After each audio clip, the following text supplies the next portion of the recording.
This meeting is being recorded. All right. Well, welcome everybody to our December 18th Jurisdiction Advisory Committee meeting. Glad to see everyone here. I think we have our guest speakers hopefully joining us shortly as well.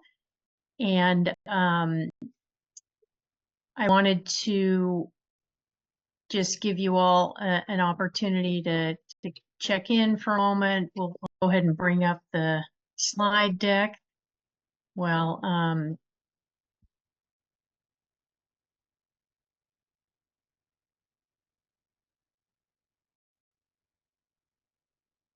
Sylvia lets other folks in.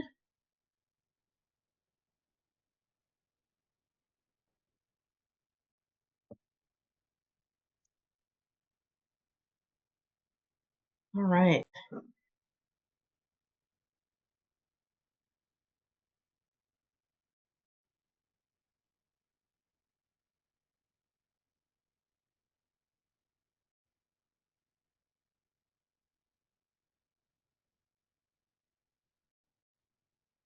Okay, well, welcome everybody. We will go ahead and just get started with some quick announcements. As you all know, we're going to go ahead and have our guest speakers today, but I did want to just check in and make sure everybody had a chance to see the notes from the last meeting. Sorry they got out later than I had wanted, but they are in the form of minutes. And if anybody had any comment about any of those or corrections, please let me know.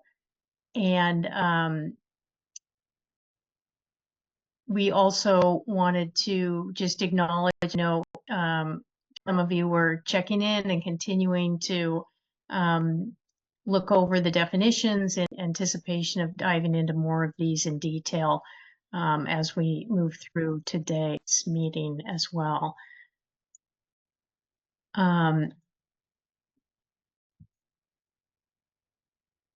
So I'm just trying to see, Sylvia, does it look like we have our guests here yet? Yeah, Anna is here. Welcome to Anna. Michelle just texted me that she's having a hard time logging into the Zoom. Oh, dear. Okay.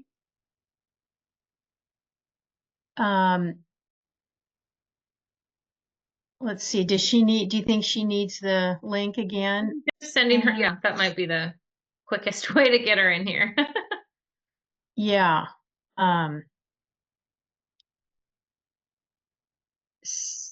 in sort of sharing mode here. Let me just stop sharing for a moment here.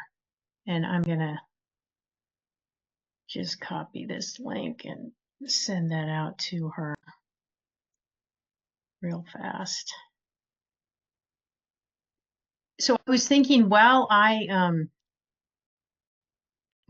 do that for Michelle. Oh, here she comes. Is she there? Okay, great. All right, perfect. So let me share again.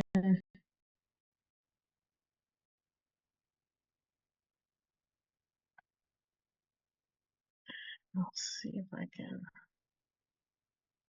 get back to here. There we go. All right. So yeah, why don't we go ahead then? And I just did want to go around the room just real quickly, just because we do have a couple of guests here today. Just if you could quickly share your name and your role in the committee, that would be great. And why don't we just go around and I will start. My name's Leslie Ann Hay. I'm the facilitator, co-facilitator and consultant for the committee. And Sylvia, you want to introduce yourself? Hi, I am Sylvia Duporto. I am the co-facilitator with Leslie Ann, and just apologies, my internet is unstable today, so I'm going to keep my video off, but I'll be here throughout the meeting. So, Hey, great. And I'm going to just go through the participant list and we'll start with Brian. oh, okay. Hi, Brian Flannery, Central School District Executive Director, and yeah, that's kind of my role. Great. Thank you, Brian. And Adam.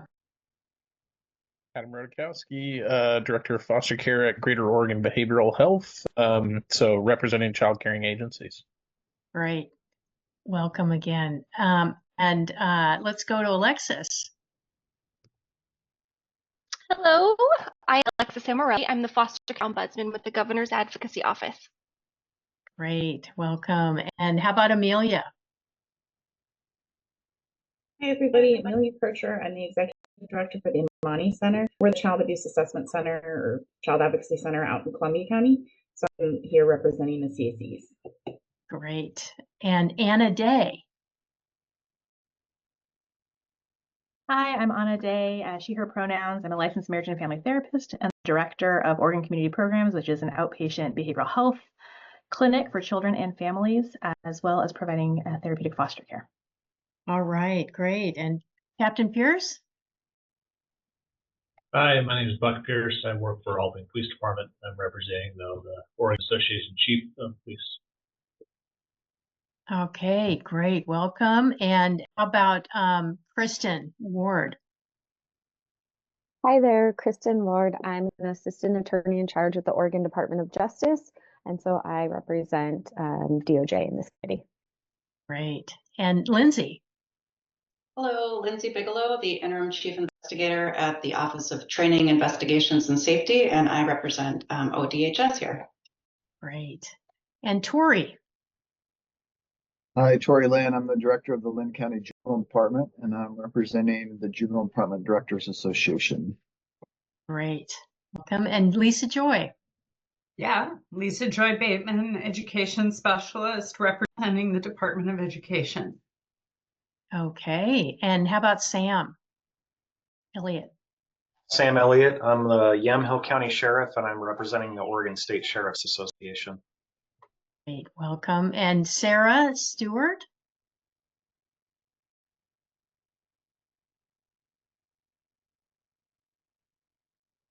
Is there maybe Sarah's?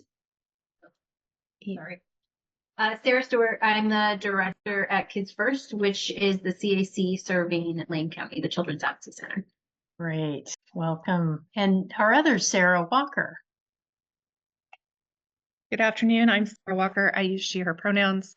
I am a program manager from the Oregon Child Abuse Hotline, and my role here is the ODHS sponsor for this committee. Okay, great. Thank you, Sarah. And how about Scott?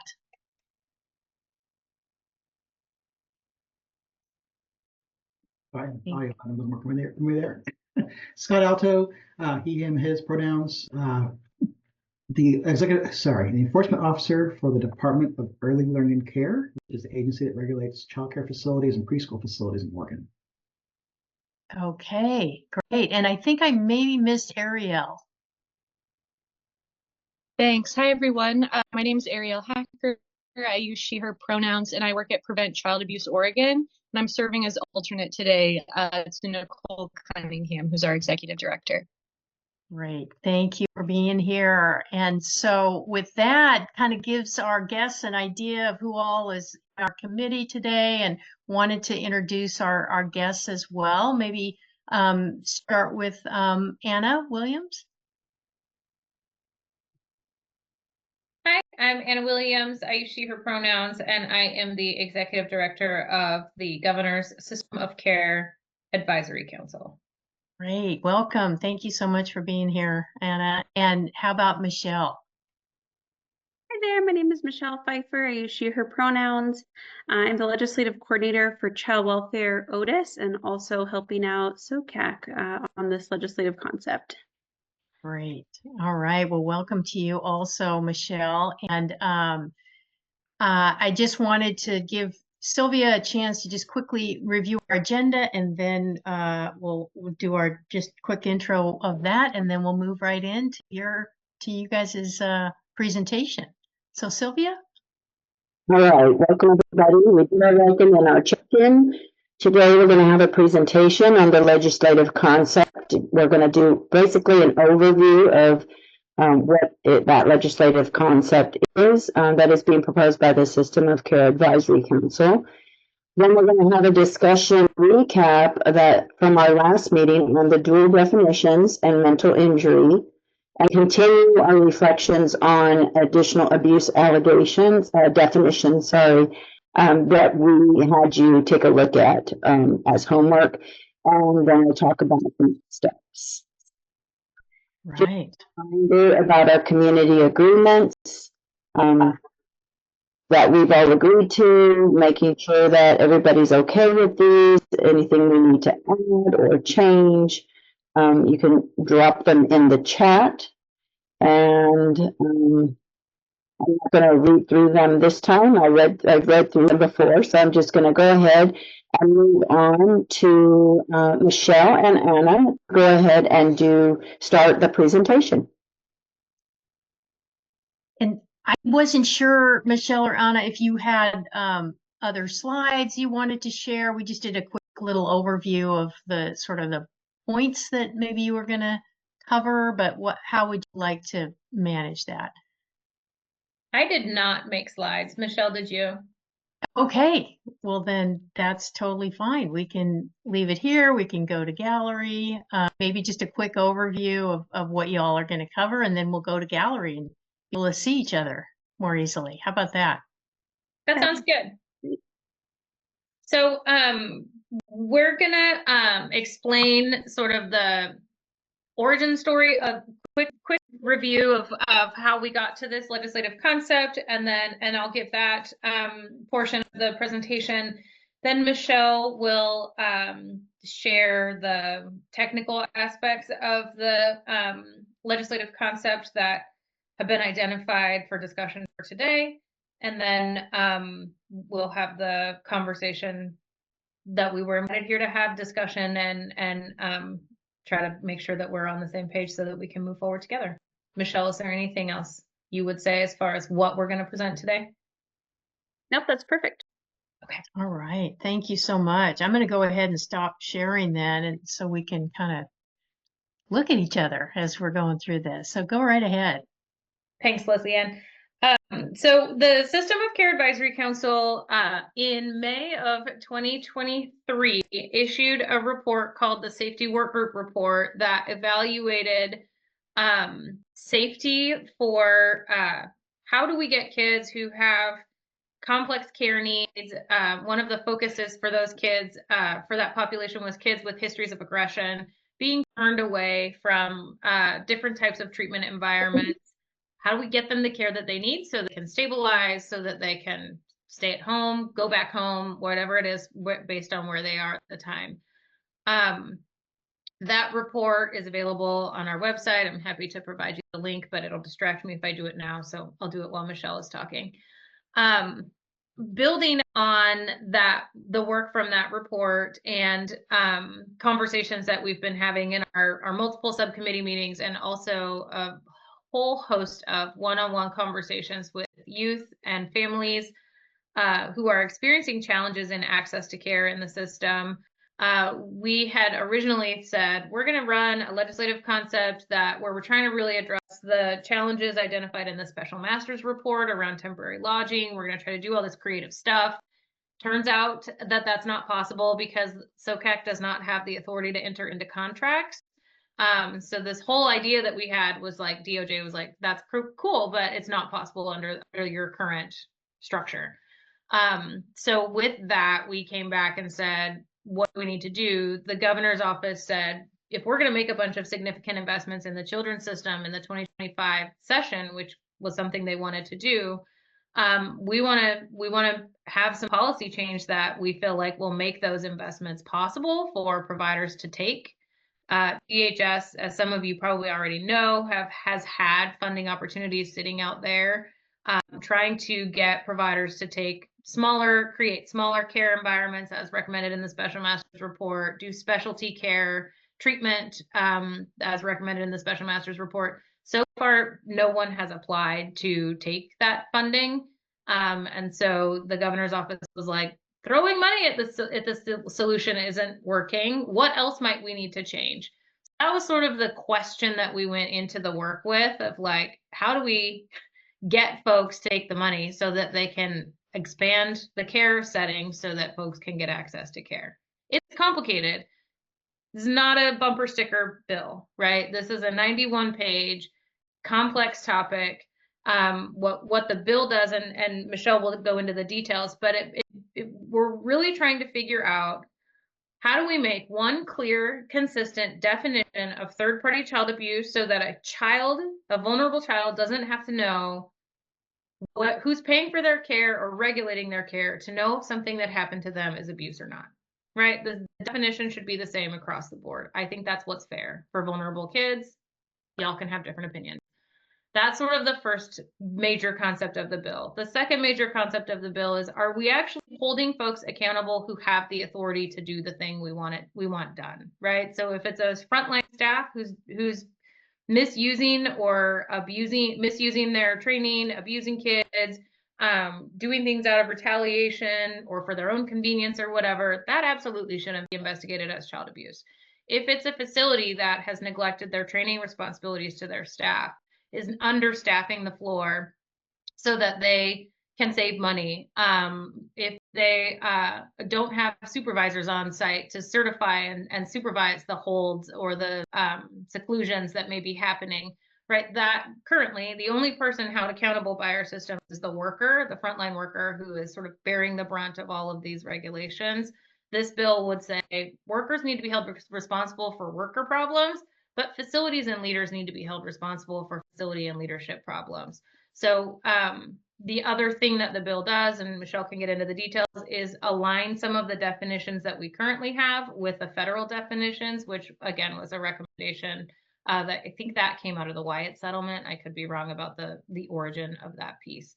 So the changes to definitions are coming out of a response to any tweaks to those definitions. There are then a couple of other sort of minor tweaks to other things, like changing a may to a shall in some bills, in some legislation. But when you look at the bill, it's 91 pages. It's really long because it's amending a variety of different sections of statute to make them consistent with one another, instead of having this kind of confusing overlap that causes challenges for providers to understand what the rules are that apply to them, for families and youth to understand what the definitions of abuse are and what they're not, and for investigators to make sure that they're holding folks accountable for the right things. So that's sort of the philosophical underpinning of the bill and the history of how we got here. And I'll pass it over to Michelle. Well, I guess if any of you have questions, I don't know, Leslie Ann, if you want to pause and take questions now, or just pass it over to Michelle. I mean, we have some time at the end for questions, but if anybody has a burning question right now, please feel free to pop it into the chat so we can make sure that we're tracking on those. Excellent. Okay. And then Michelle can get into the subject matter expert type technical details. Michelle. Yeah, so as Anna Williams was saying, that safety work group report really highlighted something that you guys are going to be working on, which is, the reality that Oregon currently has 2 sets of child abuse definitions. This bill does not go into all of those abuse types.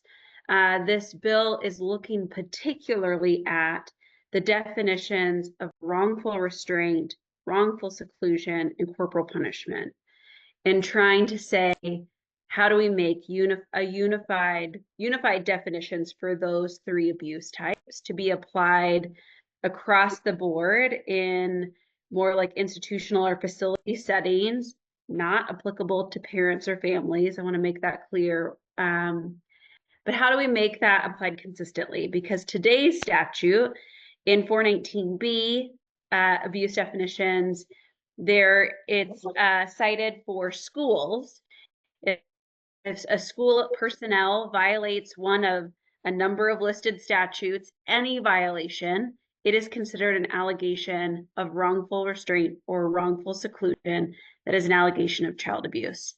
That is very unique for our statutes to say a whole violation of all sorts of different statutes that may not even mean that a child's that any kind of dangerous restraint happened, or that anything was unjustified, but could have been a few minutes lapse in getting authorization to continue the restraint, could have been a documentation error, could have been a person who comes back on after maternity leave, their training has lapsed and they participated in a restraint while their training was lapsed. It's these technical violations that, as Otis has been investigating these, has really realized some of these just don't fit what I think many of us who have done child abuse investigations for years would say that that child was abused in that situation.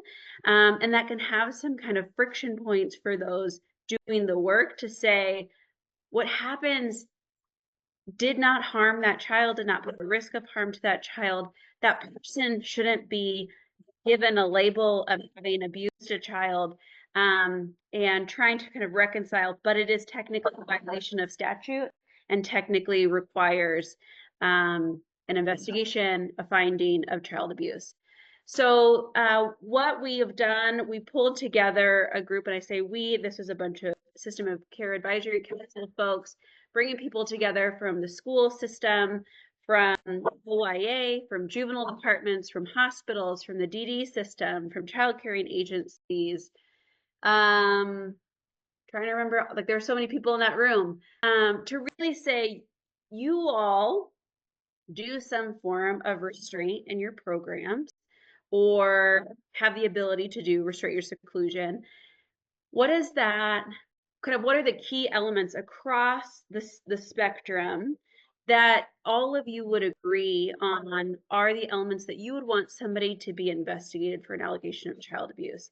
And really those came down to three key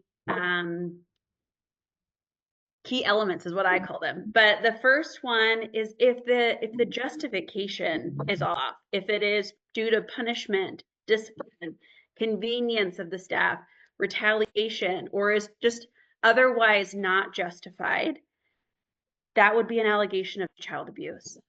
If you're using a chemical restraint, you are using a medication to quickly sedate a child, that is an allegation of wrongful restraint as child abuse. Third is if there is excessive, oh, thank you for putting that up. If there is excessive or reckless use of force that results in or is likely to result in severe harm to a child. Now, this is where some people will say, but Michelle, we don't have all of the prone and supine restraints listed in here as an allegation of child abuse. Those sure could be under this if it was found that the use of that type of restraint was reckless or excessive used by those particular staff. It is still all the prohibited types of restraints, all the requirements for documentation, for training, for notifications, all of those will still exist. We simply are detangling, making a clear definition of what is child abuse, what involves a restraint, and what are more licensing, certification, HR type actions, which would be violating one of those prohibited places, requirements in statute. Are there going to be overlaps in that in some cases? Sure. But we're saying it doesn't need to be dramatic that if a restraint happens to go to the floor because everybody's fallen down, automatic child abuse. We want to have more conversation about the extent, the circumstances, the behaviors around what was going around that context to understand, was there excessive use of force? Was there reckless use of force? Or was this simply something beyond everybody's control? They did everything they could to safely address the situation as quickly as possible. I'm going to pause there because I know this is a big one for a lot of people, but want to make sure I answer any questions about this before I jump into the other subject that overlaps with 4086.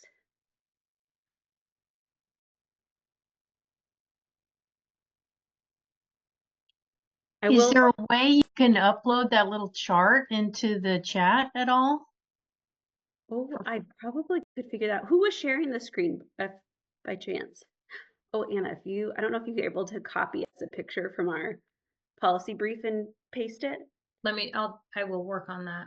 I do want to say the first kind of box in that section is making it clear those who could be investigated under that abuse definition are going to be education personnel, foster parents, child caring agency, employees, contractors, volunteers.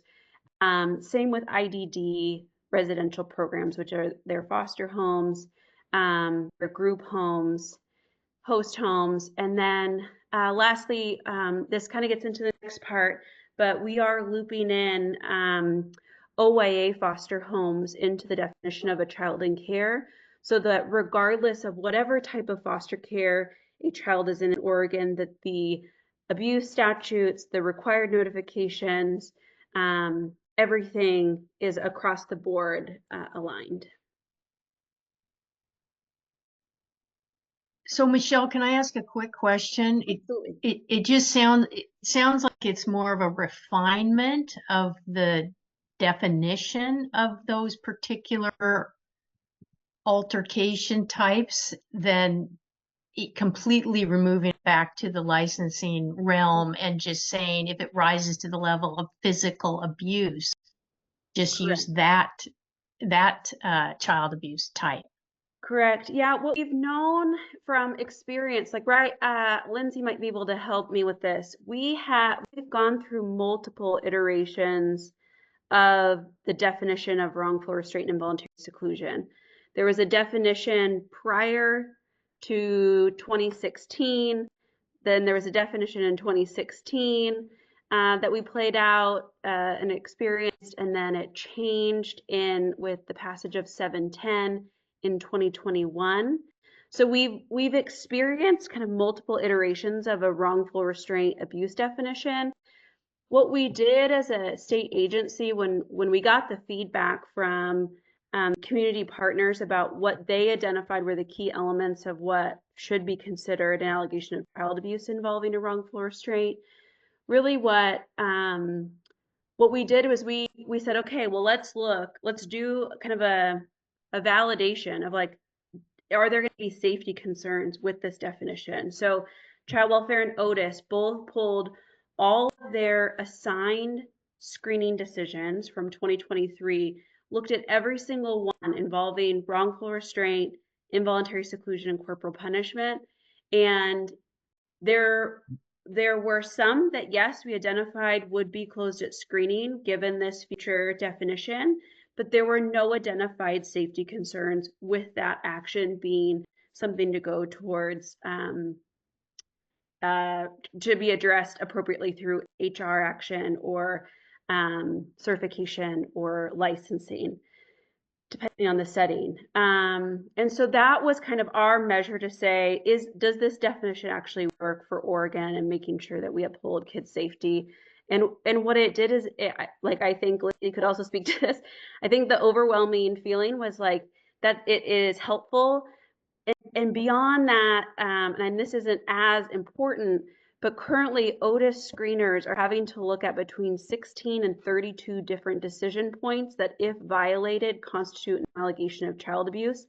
That is an enormous amount of information to have to review, an enormous amount of time to put into trying to understand if something actually is an allegation of child abuse, when the vast majority of our other child abuse definitions do have pretty key elements that you can know pretty quickly. That is a concern about that staff's behavior, and we need to look at that as an allegation of child abuse. So that's another thing. I think it'll also help mandatory reporters. As many of you probably are, you probably couldn't say out loud what the 16 different points, if you heard happen in a CCA, that you would be mandated to report as child abuse. So that also is another problem we're trying to address with this. I will say for the definition of wrongful seclusion, it is very similar in kind of just simplifying down to some key elements. And then corporal punishment, this is actually just trying to unify language. So in schools, the passage of 710 in 2023 instituted an allegation of corporal punishment in education settings. 418 definitions has a definition of willful infliction of pain those two things are the exact same definition. Corporal punishment is the willful infliction of pain. And then we have willful infliction of pain. And we're just saying, can we use the same language and put it all in one, all in 419B to only apply again to specific settings, not to families or parents, but make it very clear that we're talking about the same thing. That also will help us as we have fractured data today and trying to understand kind of how corporal punishment is happening in Oregon. Will help streamline that, and again also just be something for kids and parents and mandatory reporters to have understanding of. And Michelle, there's a couple questions in the chat here. Oh, don't have that open. Yeah, you could help me out with that. That I think could also loop back to, and I'm sorry, Brian, I didn't catch this right when you wrote it, but you were talking about how does this then apply to additional accountability to the leaders, organizations that Anna spoke to? And I'm assuming you meant that group that came together to sort of surface the needs here. Go ahead, Brian. What I heard from Michelle was some of the, like, she's addressing some of the technical things as far as the 3 areas you're looking at, but maybe I misunderstood what Anna, or is it Anna or Anna? I'm sorry. This one is Anna. The one with one in it is Anna. Anna Day, Anna Williams. Okay, thank you. Anna, it sounded like you were talking about that one of the concerns that was being looked at by the group was that individuals, frontline individuals were being held accountable, but there was some talk of greater accountability or either greater or shifting some accountability to organizations or leaders. And that's the part that I wasn't making a connection to what Michelle spoke to. I don't mind answering that really quickly. So some of those technical violations, like a restraint having a delay in authorization, it's supposed to happen at the 15-minute mark. If it went to the 19-minute mark, that then becomes an allegation of child abuse per statute because it's a violation of the required statute. What we're trying to say is, instead of assigning that as an allegation of child abuse, we would like to shift that to a regulatory licensing, certification, other type of action to address that concern as kind of like a bigger picture of what is happening in the system that you had to have this delay, or this delay was caused. Was that a staffing issue? Was it because there were two crises happening at the exact same time in the milieu? Like what's the dynamic, and then try and address it in more of a just culture way. I don't know if you guys have ever talked about that, but there's this concept of really trying to have system learning be a response to some of these situations rather than a very prescriptive, punitive action. Like if this didn't happen, there's, somebody's going to be investigated for child abuse. But again, these are very technical, situational circumstances that may have had zero impact or put zero risk on the child themselves. So to just add to that, but can I just one clarification question on what you said there? Because you, what did you call it? I'm sorry, what is the term you used? Just culture or system learning. Culture. Thank you. So the just culture, but then the part that when you couple that with, or when you're talking about licensure or certification, is that to say that licensure certification, could there be consequences then for the organization based on things?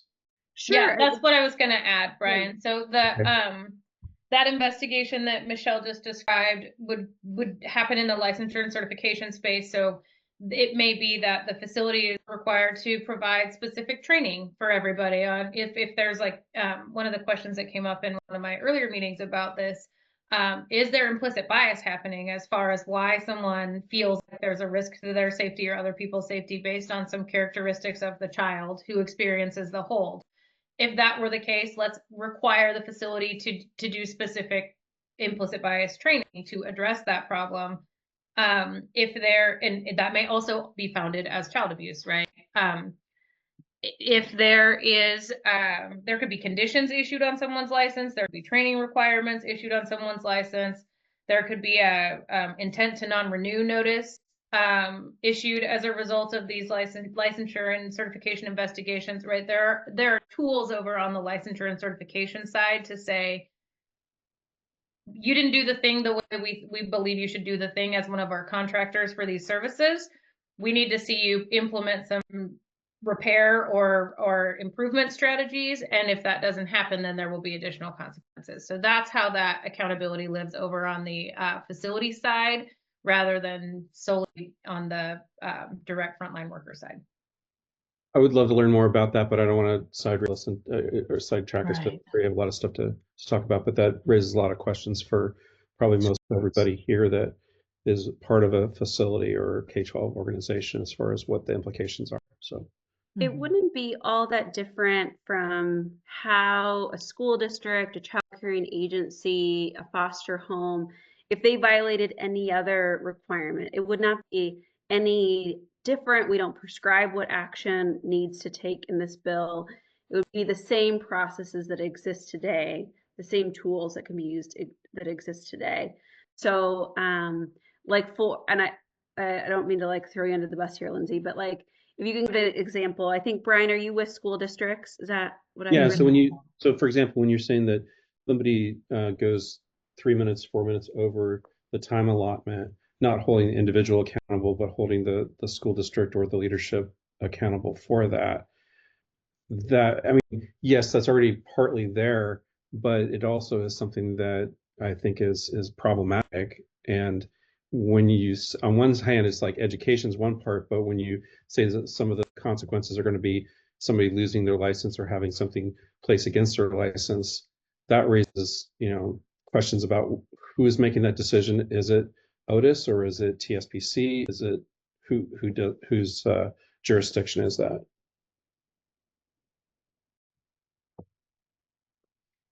I can weigh in just a little tiny bit because you're the expert, Michelle, but I know in cases right now, we're looking at concerns, Brian, in the school setting particularly. And there are times where we have to look at the school as being founded rather than the individual in certain cases.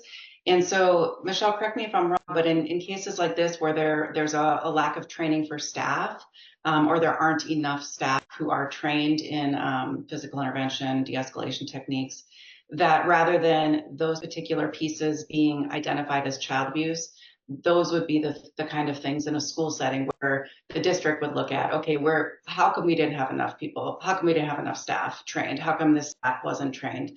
But it wouldn't be child abuse. It would be back to the district or the school to look at where the failure occurred and how to correct it, more so than saying the school is founded for child abuse in this case and has to report that they're founded for child abuse in this case. Which makes sense what you're saying, but it doesn't sound like what was being said originally as far as the implications for leaders or for the organization as far as licensure. That's the part that, which is fine. I mean, absolutely, I think everybody needs to examine when we have anything that comes up like that and seek to improve. But with the example that's being given of a 3-minute situation, and to say that there's going to be licensure possible implications for an organization or for an individual on that type of thing, again, gets back to, we're getting to something that's, it shifts it from one individual to another individual or to an organization, and whether or not it still would be a problematic thing. And Brian, it may be helpful to jump on a call with Lisa Joy Bateman to specifically talk about the school dynamic. I think for child caring agencies, DD programs, and foster homes, that regulatory body is kind of constantly looking at incident reports and engaging with those providers. So it may just be a different role that we kind of need to talk about what it looks like in schools. It's different from others. Yeah, if that would make sense, and that's separating it out. And okay, that makes sense. And I would like to at some point have that discussion. And the other thing I asked was, what school districts were part of your group? Yeah, we didn't have school districts. We had a school, like we had somebody from OSEA, and then Lisa was there, and then I think, was it Sam that was there, Lisa as well? That helped with some of is that the education district and juvenile departments that trying to remember his role. Yeah, Sam does JDEP, YSEP, and the hospital settings. So your work is already done though, correct? That part of the work is already done. I mean, we're always taking feedback, if there is any, but the vast majority of the work has been done, yes. Okay, just just with any future work, it sure would be great to have somebody from the school district as part of it, since you have a large amount of what you're dealing with is related to school districts, and for that voice not to be there is concerning. Yeah, I hear that. COSA was there representing administrators. I'm sorry, who? COSA was there. Yeah, it's still not to have a voice from school districts. It's certainly COSA has some great people that can share things, but anyway, I just would advocate for you including some representatives from school districts in the future with that, if there is anything else that comes up. And please. Thank you, Brian, for that. Adam, you had your hand up a minute ago. Did you want to add something in here, or? No, that's okay. Thank you. It got covered. Okay. And there was just one more item in the chat that I wanted to lift up here while we're still talking about just the description of what y'all are recommending. Sam, did you want to reiterate your question about the screener, whether the screener is then responsible for the determination of reasonable, reckless, excessive, that criteria?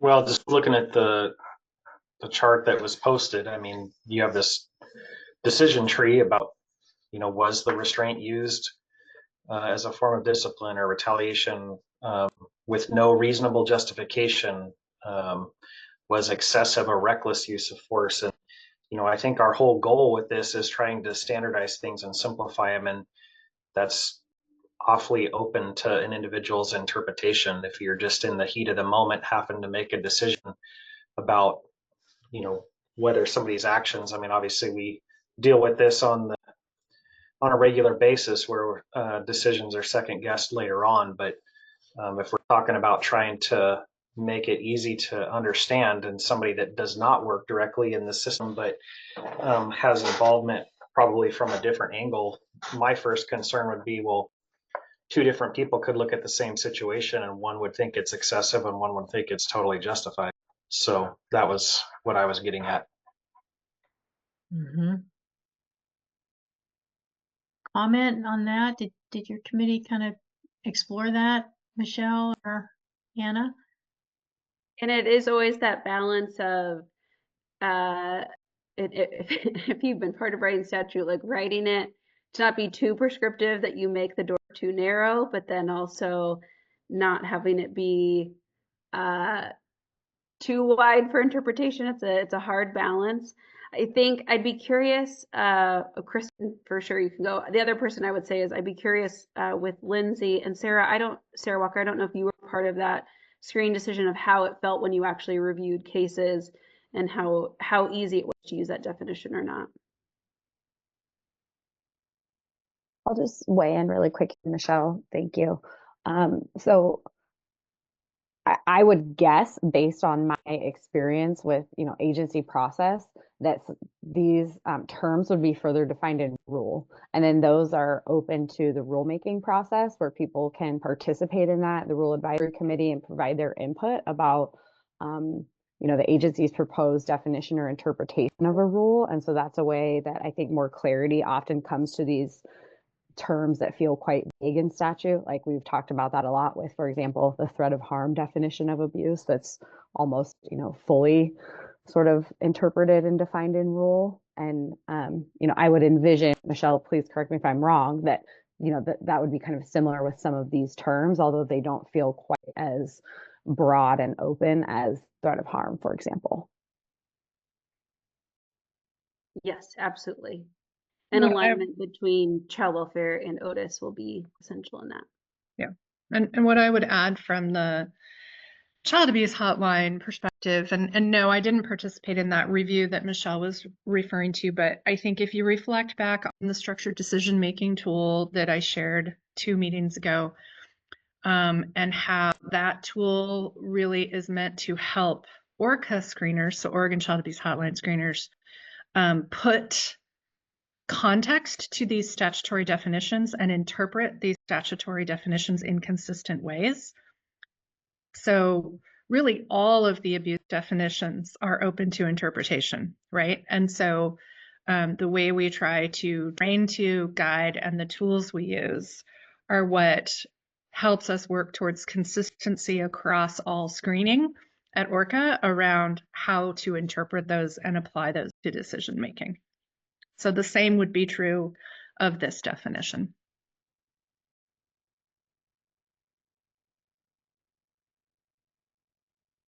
And just one quick, so that's the rules that apply to the screening stage of the process, but I would imagine rulemaking in the investigation and assessment process down the road would also be equivalent, right?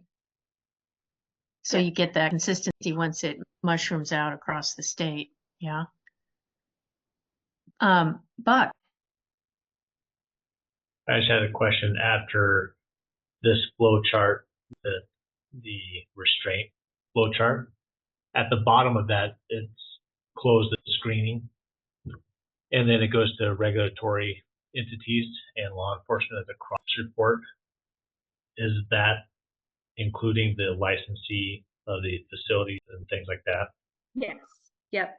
We have a whole bunch of folks that are closed screens are required to go to when it involves an education setting, a IDD license setting, a child caring agency, or a foster home. So it's all the regulators, people that contract with them. Law enforcement is cross-reported on every closed screen. I'm sure that you know that. So yes, it's a whole bunch of people. That's no change to current statute, just making sure it's clear in the graphic. Gotcha. And that was what I was going to ask, is if we could just do a rule change as far as what has to go to a child abuse investigation versus what doesn't, or does that have to be a statute change? Yeah, this has to be a statute change because it currently has, if you violate one of these 2 to 5 different whole statute sections that regulate use of restraint and seclusion, any violation today would be an allegation of child abuse. So the screener doesn't have discretion in those instances. No. Thank you. That's all I was curious about. okay. I'm going to jump to the next section that is intersects with your guys' work. So I talked a little bit about adding the definition of OYA foster care, the definition of a child in care. That is the only addition to the definition of child in care. So that would essentially mean that the abuse definitions, the reporting requirements, and notification requirements would apply to those settings and those protections to those youth until they are 21, just like any other foster home in the state. We've had lots of conversations with OYA about that.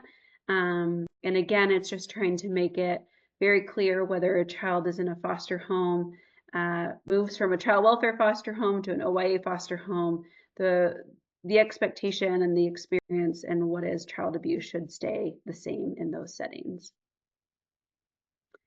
And then lastly is codifying what has been on the legislative record around who the legislature intended the 418 child abuse definitions to apply to, and making that more clear that that isn't just anybody in the world who may or may not know that a child is in foster care or attending. That's total, like this also includes like kids that attend day treatment. Like they don't have to be in the care or custody of child welfare. It's simply residing in or receiving services from a child care agency.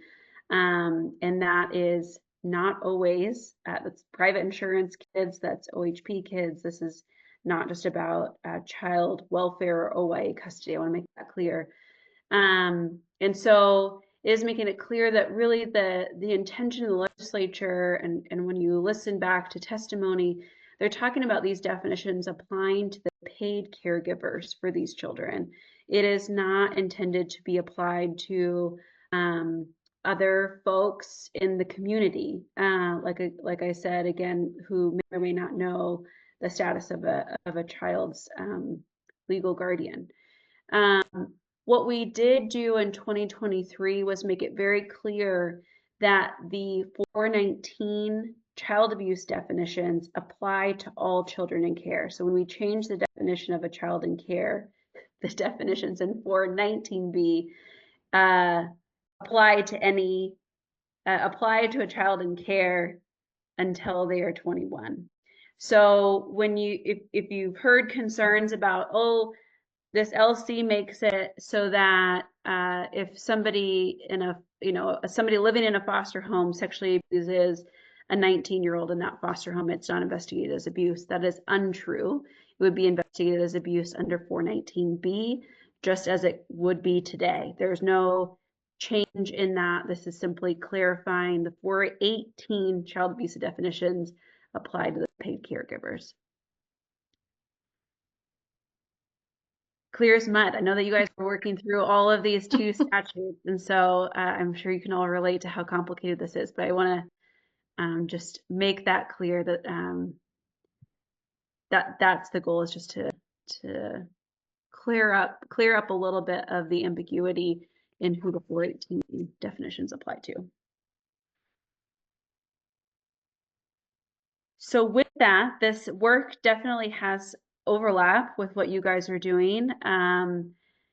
And what I'd say is this is probably not going to be the first time something in the 2025 session has an intersection with the work of this committee. And I think partly is Anna and I wanted to be open and honest about what this legislative concept is, that really this became like a more formal and real thing on, was it the 3rd of December, Anna, when the System of Care Advisory Council voted to endorse this bill and carry it alongside ODHS. Prior to that, we didn't know if it was going to have any chance in 2025. So that's where this is at. But like I said, this is probably not the first. This is probably not the last bill you guys will be hearing about. It is probably the first.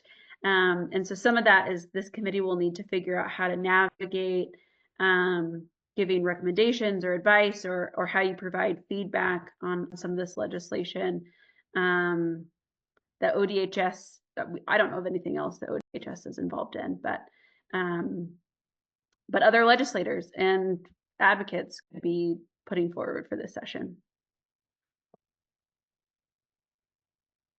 Happy to answer any questions or be here for dialogue.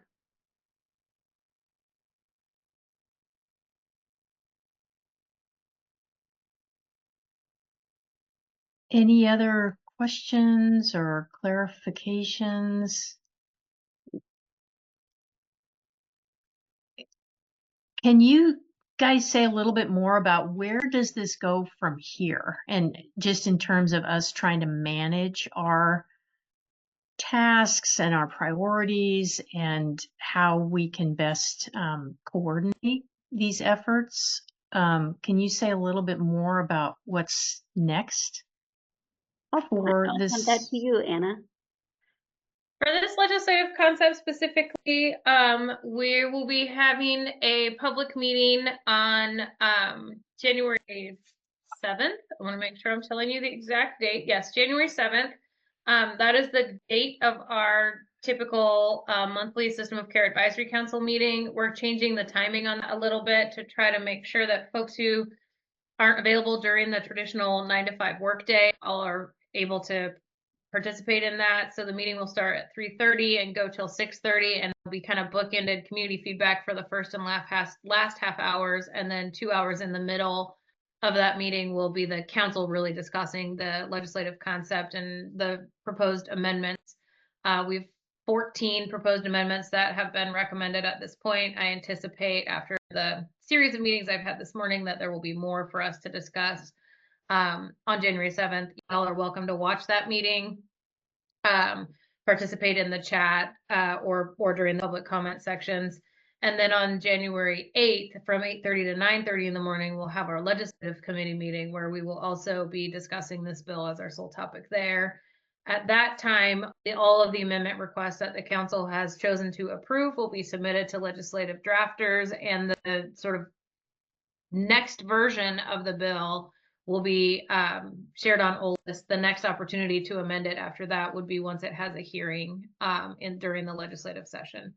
So suggestions and recommendations, always my inbox is always open. You can send it anytime. But opportunities to amend would be January 7th and 8th, or once there is a hearing in the legislative space. Was that what you were hoping for, Lisanne? Yeah, no, that helps as a kind of an overview. And would that hearing be likely in March or April or something like that, or? Kind of unknown at this time. Committees haven't been set, calendars haven't been set, so when legislature knows, we'll know. If this is a topic of interest to you, you can check out our website or sign up for public meeting notices for the System of Care Advisory Council. We notice all of those full council meetings through the public meeting notice process that agencies use. And I saw you just put the link in there, Michelle, thank you, to the System of Care site, right? Yes, and Anna can probably explain, but the meeting and the links to the meetings are in that website on that main page. And do you know which committee you're going to be in front of? Lisa Joy is asking on the 8th. Oh, so that is the System of Care Advisory Council's legislative committee. Adam is one of the chairs on that, so he could probably speak to that meeting, but it's not a legislative. It's not a legislative committee that you're speaking to. I see. Correct. Okay. Yeah. Legislature won't be in session yet, but that's our sort of the committee that we have that does legislative work for the SOCAC. Okay.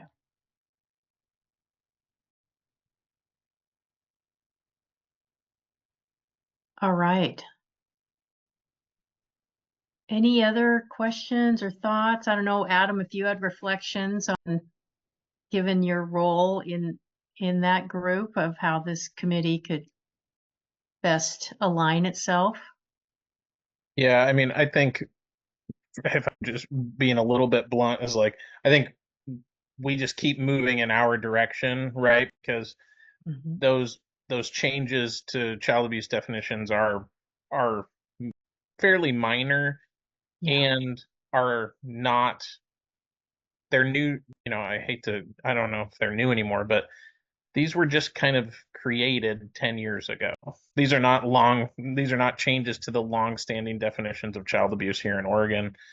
And in my opinion, I wonder if some of them should be child abuse definitions at all, because they aren't anywhere else in the country.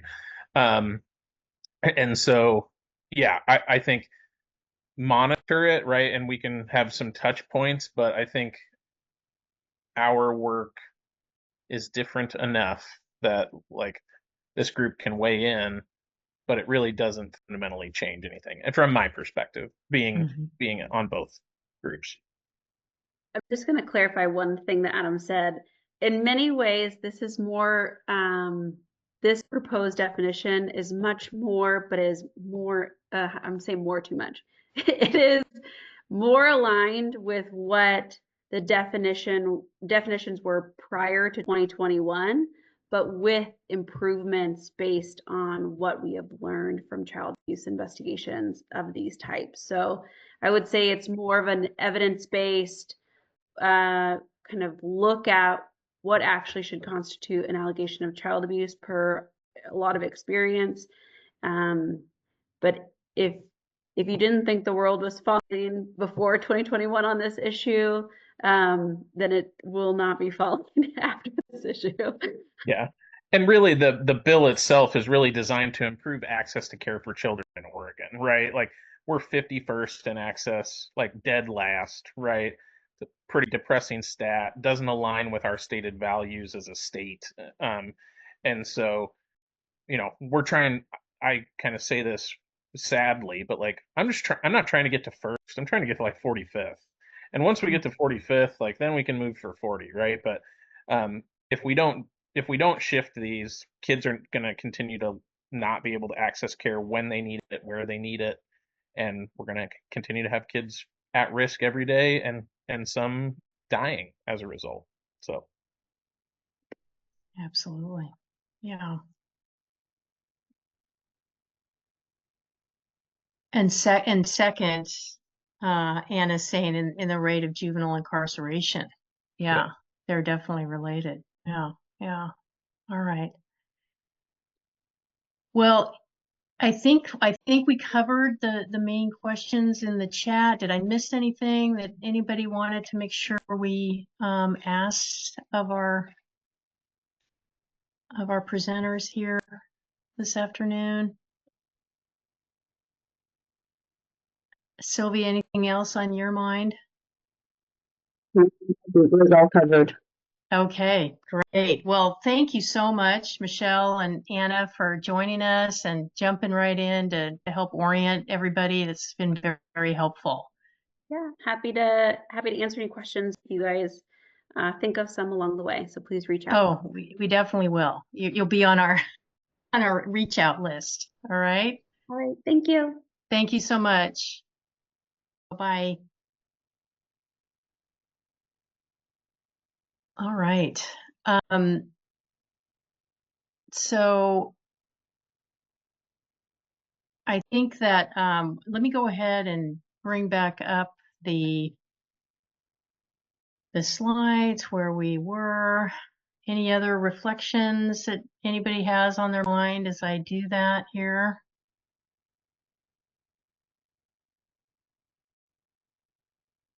Can everybody? Okay, so we are a little bit ahead of schedule here. Do you want to go ahead, Sylvia, with our next segment and then take a break, do you think, or? Yes, I think we should plow forward. Yeah, just keep moving ahead and we'll take a break. Yeah, at the next juncture here. Everybody good to keep moving?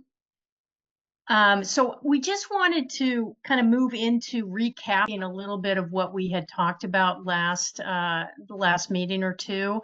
Particularly last time around, you know, we're really trying to plow through our scope of issues around definitions. In general, we talked a lot about the dual sets of definitions of 418 and 419B that Oregon has. We also talked about the mental injury definition in terms of its subjectivity. And so we wanted to kind of loop back around and recap where we landed on some of those issues and then move on, if we can, to some of the other areas. And so the first one thing I wanted to just remind everybody of is, you know, as we're moving through these issues, we do really want to keep kind of our methodology in mind, if you will, that we're taking the time now to understand the current reality, what issues need to be explored around these particular topics that have been lifted up and are opportunities for improvement or change. We also want to sort of narrow our focus to make sure we're really lifting up the questions that are most impactful to be able to make the case for any kind of recommendation for change that we might make, and of course explore the various resources of data and inquiry and expert input that we can pull together to respond to those impact questions before we kind of conclude and start to develop some conclusions and findings that will really inform any recommendation that we subsequently make. So kind of following that process, you know, when we look at our dual sets of definitions piece, I'm going to go ahead and turn it over to Sylvia here to kind of walk us through and recap what we where we got to in our conversation last time around to help us move that forward even farther. Sylvia? Okay, so last time we were together, we had a conversation about how Oregon is the only state that's enacted a statute that is a complete set of child abuse and neglect definitions that only apply to children in care. And most of the states have a general set of child abuse definitions, and they indicate institutional abuse and neglect when the abuse occurs in a care setting. So we showed you 6 different states that were, sorry, sounds like people are having a hard time hearing me. We looked at 6 different states that were similar to Oregon in that their jurisdiction applied broadly as Oregon's does. And we saw that they all had one set of definitions in their child abuse and neglect. Yeah, so you're breaking up a little bit, Sylvia. I'm wondering, the stuff you did yesterday to kind of redial your audio a little differently, are any of those available to you today? Is this any better? Yeah, that feels a little bit better, but it feels like you're almost like too close to it. It's like kind of loud and that's distorting it almost. Yeah, can you hear me now? Yeah, say it like a whole sentence. Just wondering if this is the setting. It's a little bit better, but about maybe every 5th or 6th word is still breaking up a little bit. What do y'all think? Okay. For you guys, can you hear me better now? Yeah, that's a little bit better, but it's kind of echoey. Yeah, I would agree with that as well. The loudness isn't as much of an issue as the echoey sounds like you're underwater in a tunnel, something like that. Yeah, I'm just trying to figure out how I can make it sound a little better. I'm changing my settings, but it's not seeming to correct the problem. Yeah. Are you on it? You're not on a speaker phone. You're not on a phone at all, right? You're on your computer. Yeah, I'm on my computer. It's just my settings are not being able to pick up on the sound, I guess, and maintain it. Do we want to take a 5-10 minute break? Try to figure that out and come back. All right, yeah, why don't we do that, Leslie Ann, is take a break and then we'll try to figure it out. Okay, let's do that. It's 10 after right now. Let's go ahead and come back at 2:20, okay? And I'm going to go ahead and pause our recording here while we do that, okay? Thanks, everybody. Go ahead and get started again. I'm going to resume the recording, which I think is going again now. And let me pull up the slides again. And we've got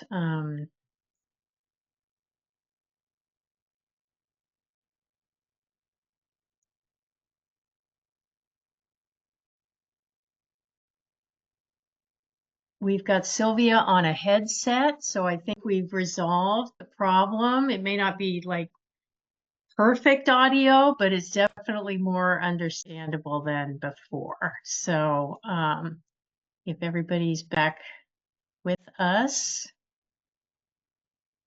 if you guys could just turn on your camera for a second so I know you're there, and then we'll get started.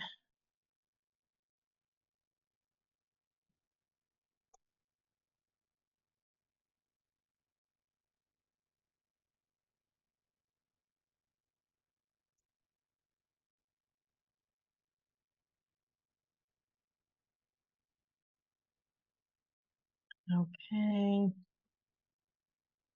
All right, I think we've got critical mass here. So Sylvia, why don't you go ahead? Okay. Well, hopefully this will work better and let me know if it's still a problem. So we did look, let's pick up back where we were before the interruption and the break. So we looked at 6 different states that were comparable to Oregon last time in terms of who the jurisdiction applies to in terms of a perpetrator. And we looked at their definitions of abuse and neglect, and those definitions, what we saw was that each of those states had one single set definitions of abuse. So we focused on some impact questions. And those impact questions were, we're thinking about the dual set of abuse definitions, both 419B and 418.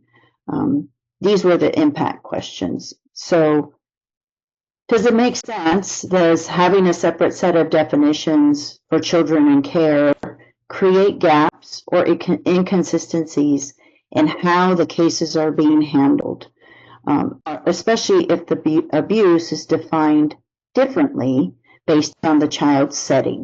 So that was one question we were looking at, right? How does Oregon's dual set of definitions affect that consistency and the thoroughness of the child abuse investigations?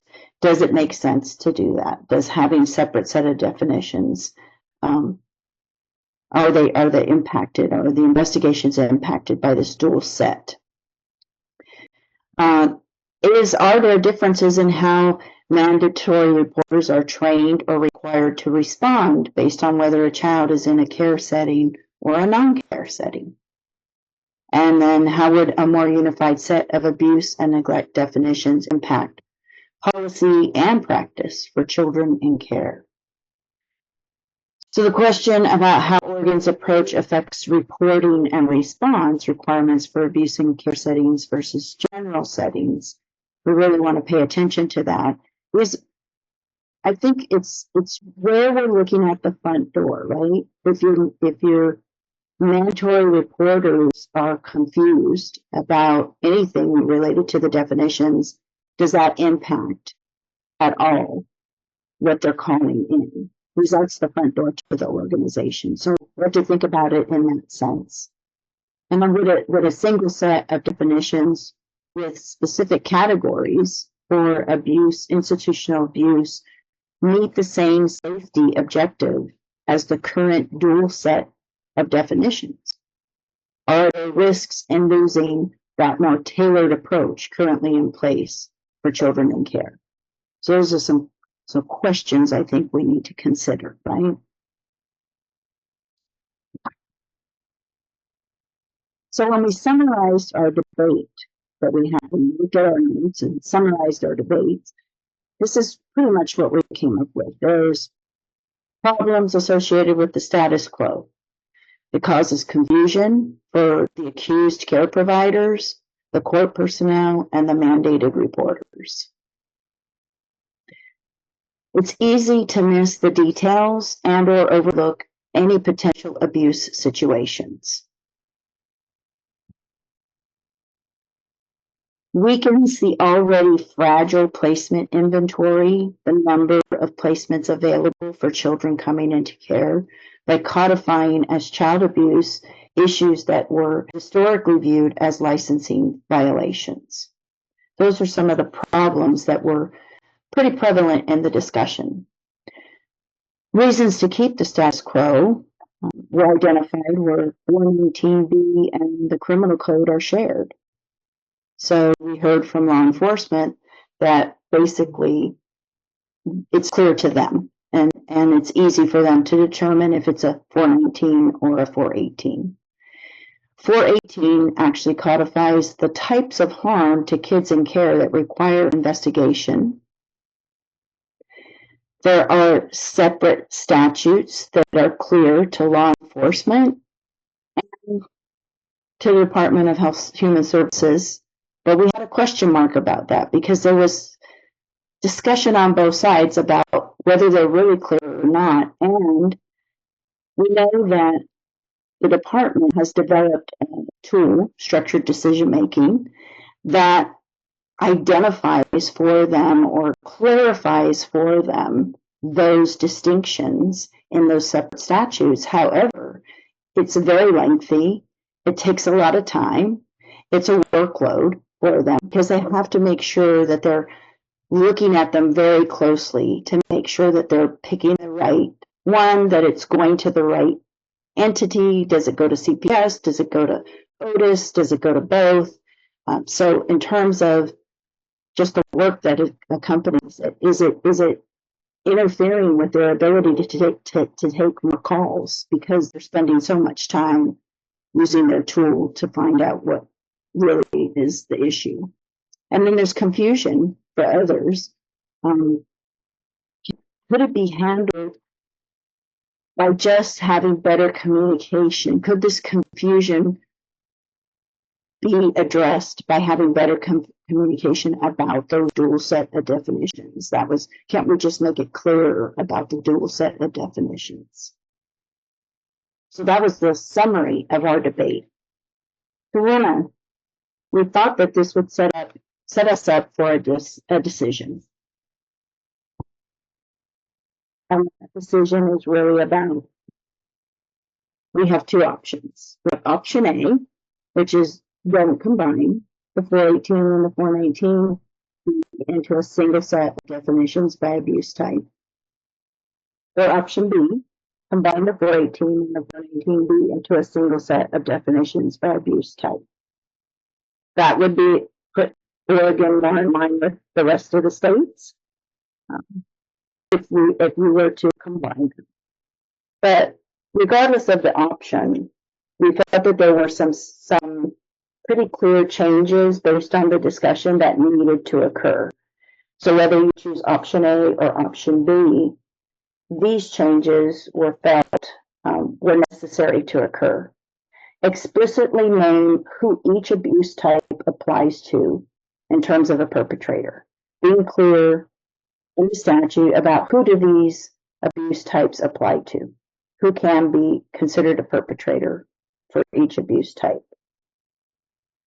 The second one is to endorse a standardization of mandated reporter training, to require in statute that all mandated reporters receive training. If you're going to have a system in which you penalize people for not reporting, then you should make sure that they're required to receive training on how to report appropriately.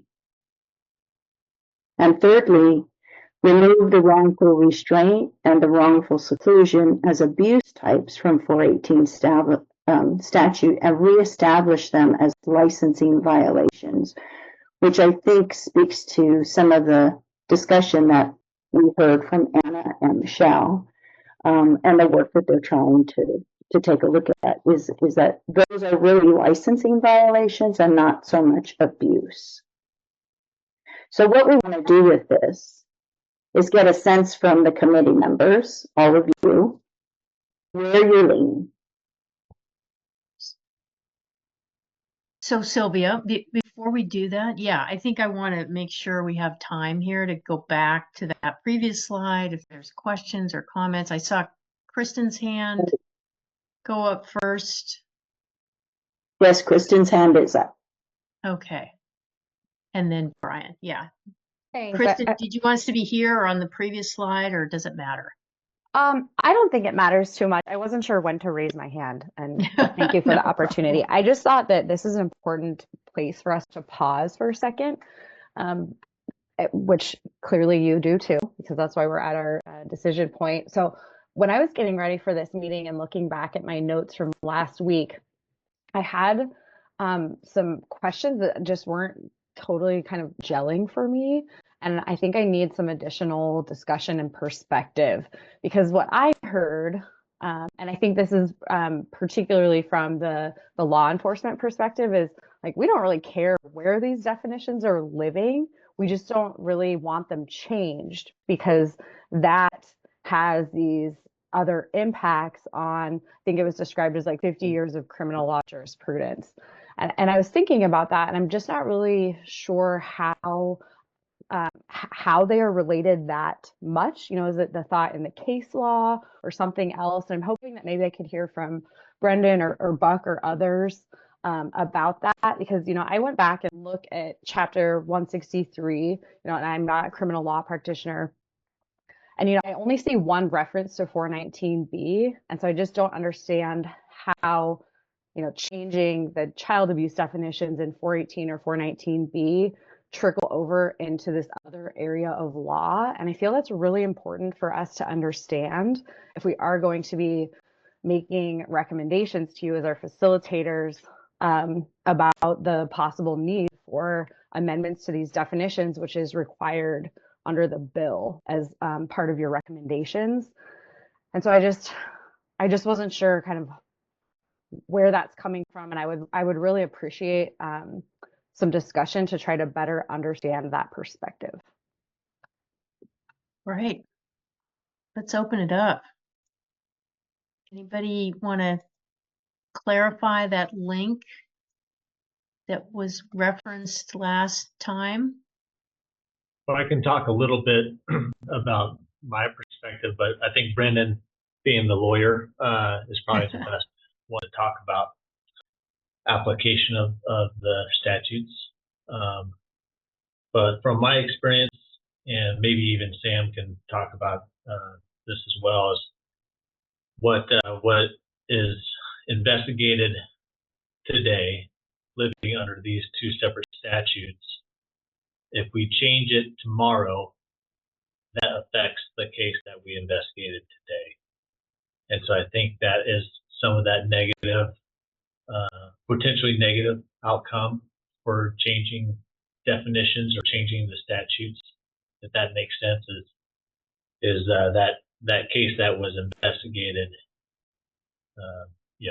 before the change has a direct impact on what the new definitions are. And then even a broader sense, I think this is what maybe Brandon was talking about with the long-term impact of all of these cases in the last 10 years that have been tried under 419B or 418. They've gone through the judicial system of appeals and Supreme Court decisions, and have further defined and further solidified what those are. And by changing the definition or changing what they are, kind of hits the reset button on those decisions made by judges. And we kind of not necessarily start completely over, but it opens the door for new interpretations of what we decide in a decision change.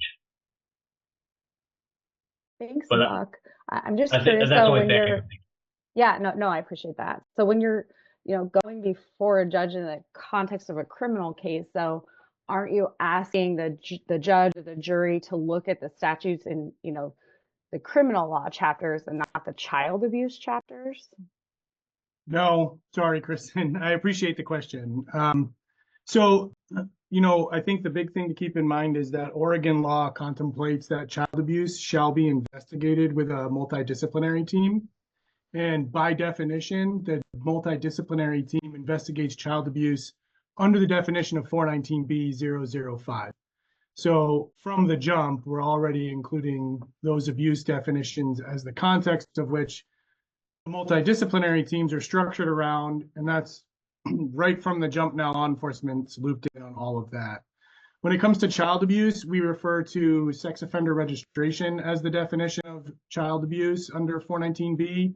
We talk about child hearsay under 803.18AB as being under the definition of 419B005.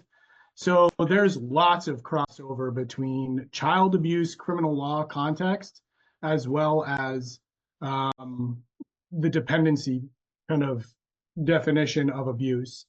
And I think, honestly, part for me, I started doing dependency work when DA's offices did dependency work for DHS up into through jurisdiction. And it was sort of built to have that kind of co-occurring investigation between the dependency matter as well as the criminal matter.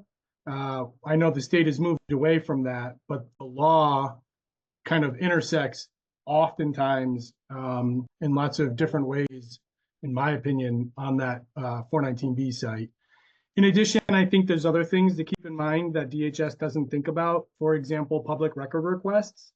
Child abuse records generally are exempt from public records requests, and they are investigations under 419B chapter. So changing the definition of what is child abuse changes what is a public record. And so there are things here that I think have layers of onions. I didn't, Kristen, I'm sorry, I could find more, but that's kind of in my world in child abuse prosecution, child abuse hearsay, what is defined as child abuse, which specifically connects to conditions of probation or supervision.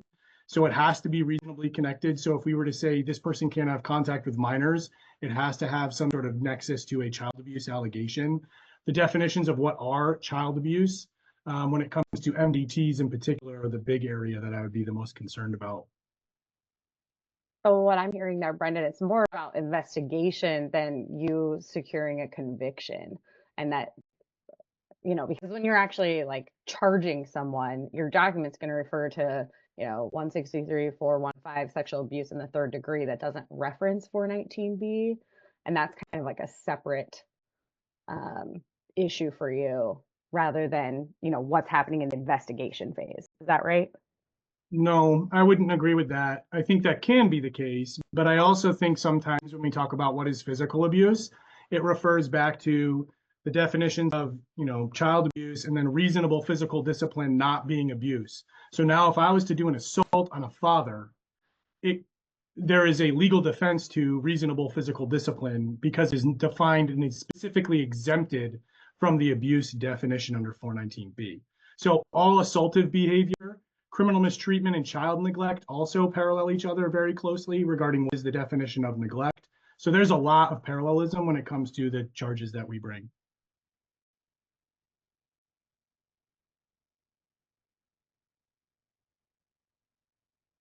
So I guess I thought I was clear, and now I'm more confused. So,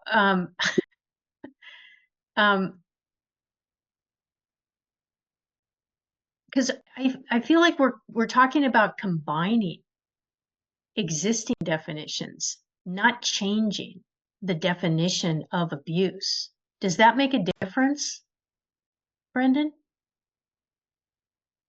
Well, it can. I mean, if something is not currently defined under abuse in one area of the law and suddenly becomes a defined abuse, it does change the way that litigation could work. For example, what is child hearsay under Oregon law? Does not include a 418 disclosure. So if it now 418 gets sucked into 419B, now all of a sudden the way evidence works in court is affected. So yeah, it does change. But I think we got to be really clear about what we mean by combine, because we're not talking about subsuming one definition for the other. I don't think that's what's being proposed here. I think the only thing we've been talking about is a reorganization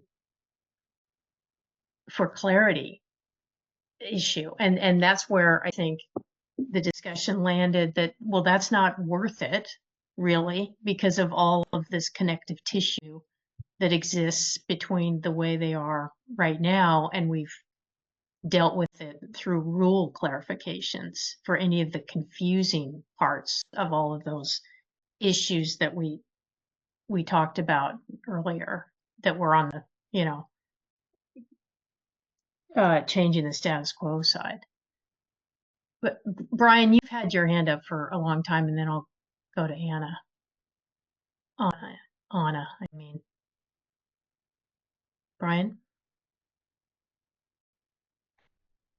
My comment's different than what's being discussed right now, though, so I don't. Okay. You want to stay on this? I want Yeah. to talk more about the number 3 there on the removal of wrongful. Oh, okay. Okay. So let's maybe. I mean, I go mean, ahead. I just want to be clear, right? That this word combine, I Well, think we're getting tripped up on a little bit here. Well, Leslie, I think I did bring that up because, when I was looking at my notes, I had this question, and I can imagine that if we moved the 418 into the 419B, there's going to be some overlap with definitions that, do we really need both of those? So then Yeah. ultimately you are changing the definition. I see. Well- Okay, so for the duplication type of thing, it would change the definition. I suppose another example could be, and I don't want to cut anyone off, and Anna, I'm sorry, if 418 and the definition of what it's like, so for example, we talked about children in care potentially have a different definition of what is abusive conduct that DHS is required to investigate that. If you take the 418 definition and move it into 419B, now law enforcement will be required to co-investigate that same allegation. Because under the definition of child abuse, under 419B 005, our MDTs require co-investigations. So by combining those two sections, you've potentially exposed schools to a law enforcement now investigation that previously was a DHS investigation under 418. Because all of those corollaries that come along with 419B would necessarily come along with it. Correct. Yeah. I see. That's a good example. Thank you, Brendan.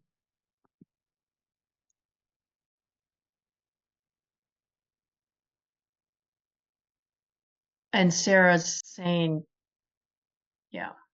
Yeah, I was just sort of summarizing for myself and wanting to confirm, am I hearing this right? I think what I'm hearing you say, Brendan, is, right now, 418, as we've talked about, it is kind of a different standard for child abuse, right? For certain types of perpetrators versus the general public. And currently, those are not investigated as a crime because they're not under 419B. But if they were, if we combined everything under 419B and did not do away with the in-care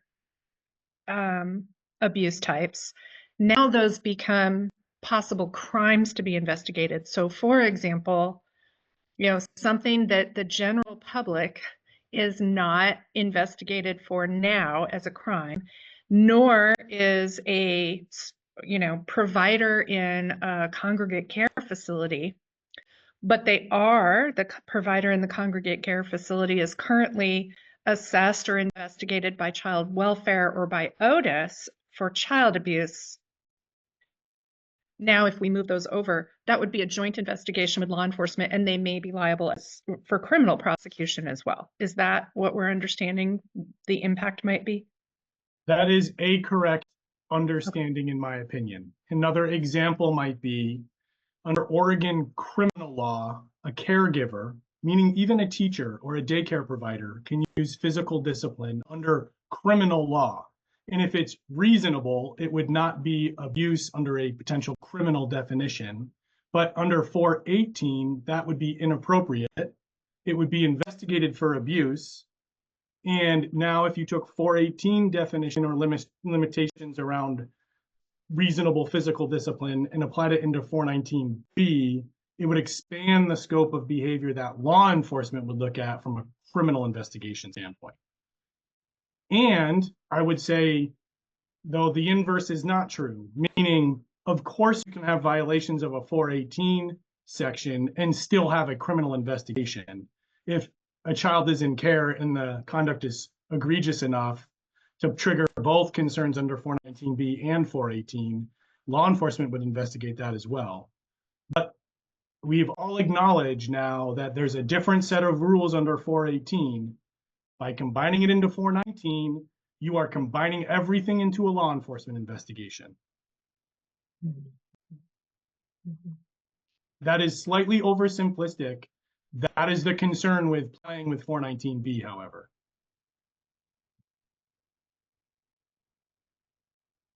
So just to loop back to Kristen, does that help clarify, Kristen, your original question? It really does. But I think now this kind of complicates things even more because think part of what we're also supposed to be looking at in this group is the MDT teams and due process and what they should be doing. So I don't know that I feel prepared to actually make a decision. Yeah. On that one without I've been part of an MDT group, but not in the sense that you know, Brendan and Buck and Sam, you know, have actually been doing the investigations. And I think I would just want more context. Sure. And we're trying to isolate this one decision about the duality of the definitions themselves, which may be a hard one to carve out as an independent decision without exploring some of these other topics as well. But Brendan, did you want to respond to that particular thing, or were you Well, I talking don't about want to races? overtake my time. I feel like I always do. I apologize to Adam and Brian who've had their hands up. I will say that I agree with you that this is a huge, huge, huge pie. And it is really complicated and intertwined. And just so everyone knows, the background of our group was because DHS wanted to make amendments to 419B in the short session. And frankly, the District Attorneys Association, among others, really were really concerned about the unintended consequences of any changes to 419B because of how it affects so many other layers, which also explains why we started this meeting addressing concerns of how it affects the layers of whenever DHS changes the definition around 419B, which is why I go back to this dual definition decision slide that is up. We had option A and option B. We also discussed, and probably not as a good idea, but an option C, which is you could do a totally new 420, and maybe that's just straight DHS. Maybe you add a new subsection, not one that gets triggered by law enforcement, and we keep them separate. I don't think that's a good idea, but that was an option that we mentioned. So, Kristen, I appreciate the question. I think they're very intertwined and they become very complicated with MDTs. And I think, though, that is why we are here, because the entire intent around mandatory reporting has been call the reporting hotline and let that group of people figure out what they have. So over-include conduct. Send too many calls, right? And I understand that's a real practical problem, but mandatory reporters aren't experts on this child abuse. We want DHS or the hotline to be the expert. So that's why these definitions are broad, and that's why it filters through the reporting hotline and then through MDTs. That, I think, is getting lost here a little bit when we talk about narrowing from the beginning what is abuse, when the original intent of all of this legislation was to cast a net as wide as possible to ensure that we're capturing whether or not kids are at risk of abuse. Mm-hmm.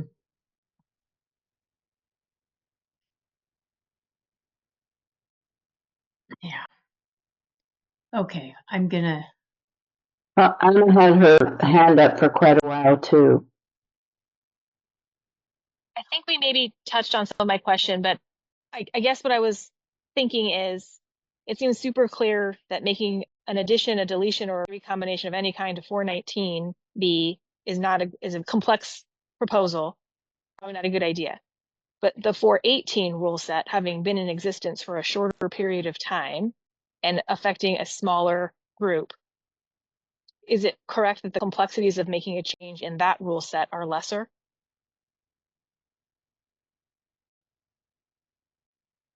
That's a great question. Yes. Go ahead.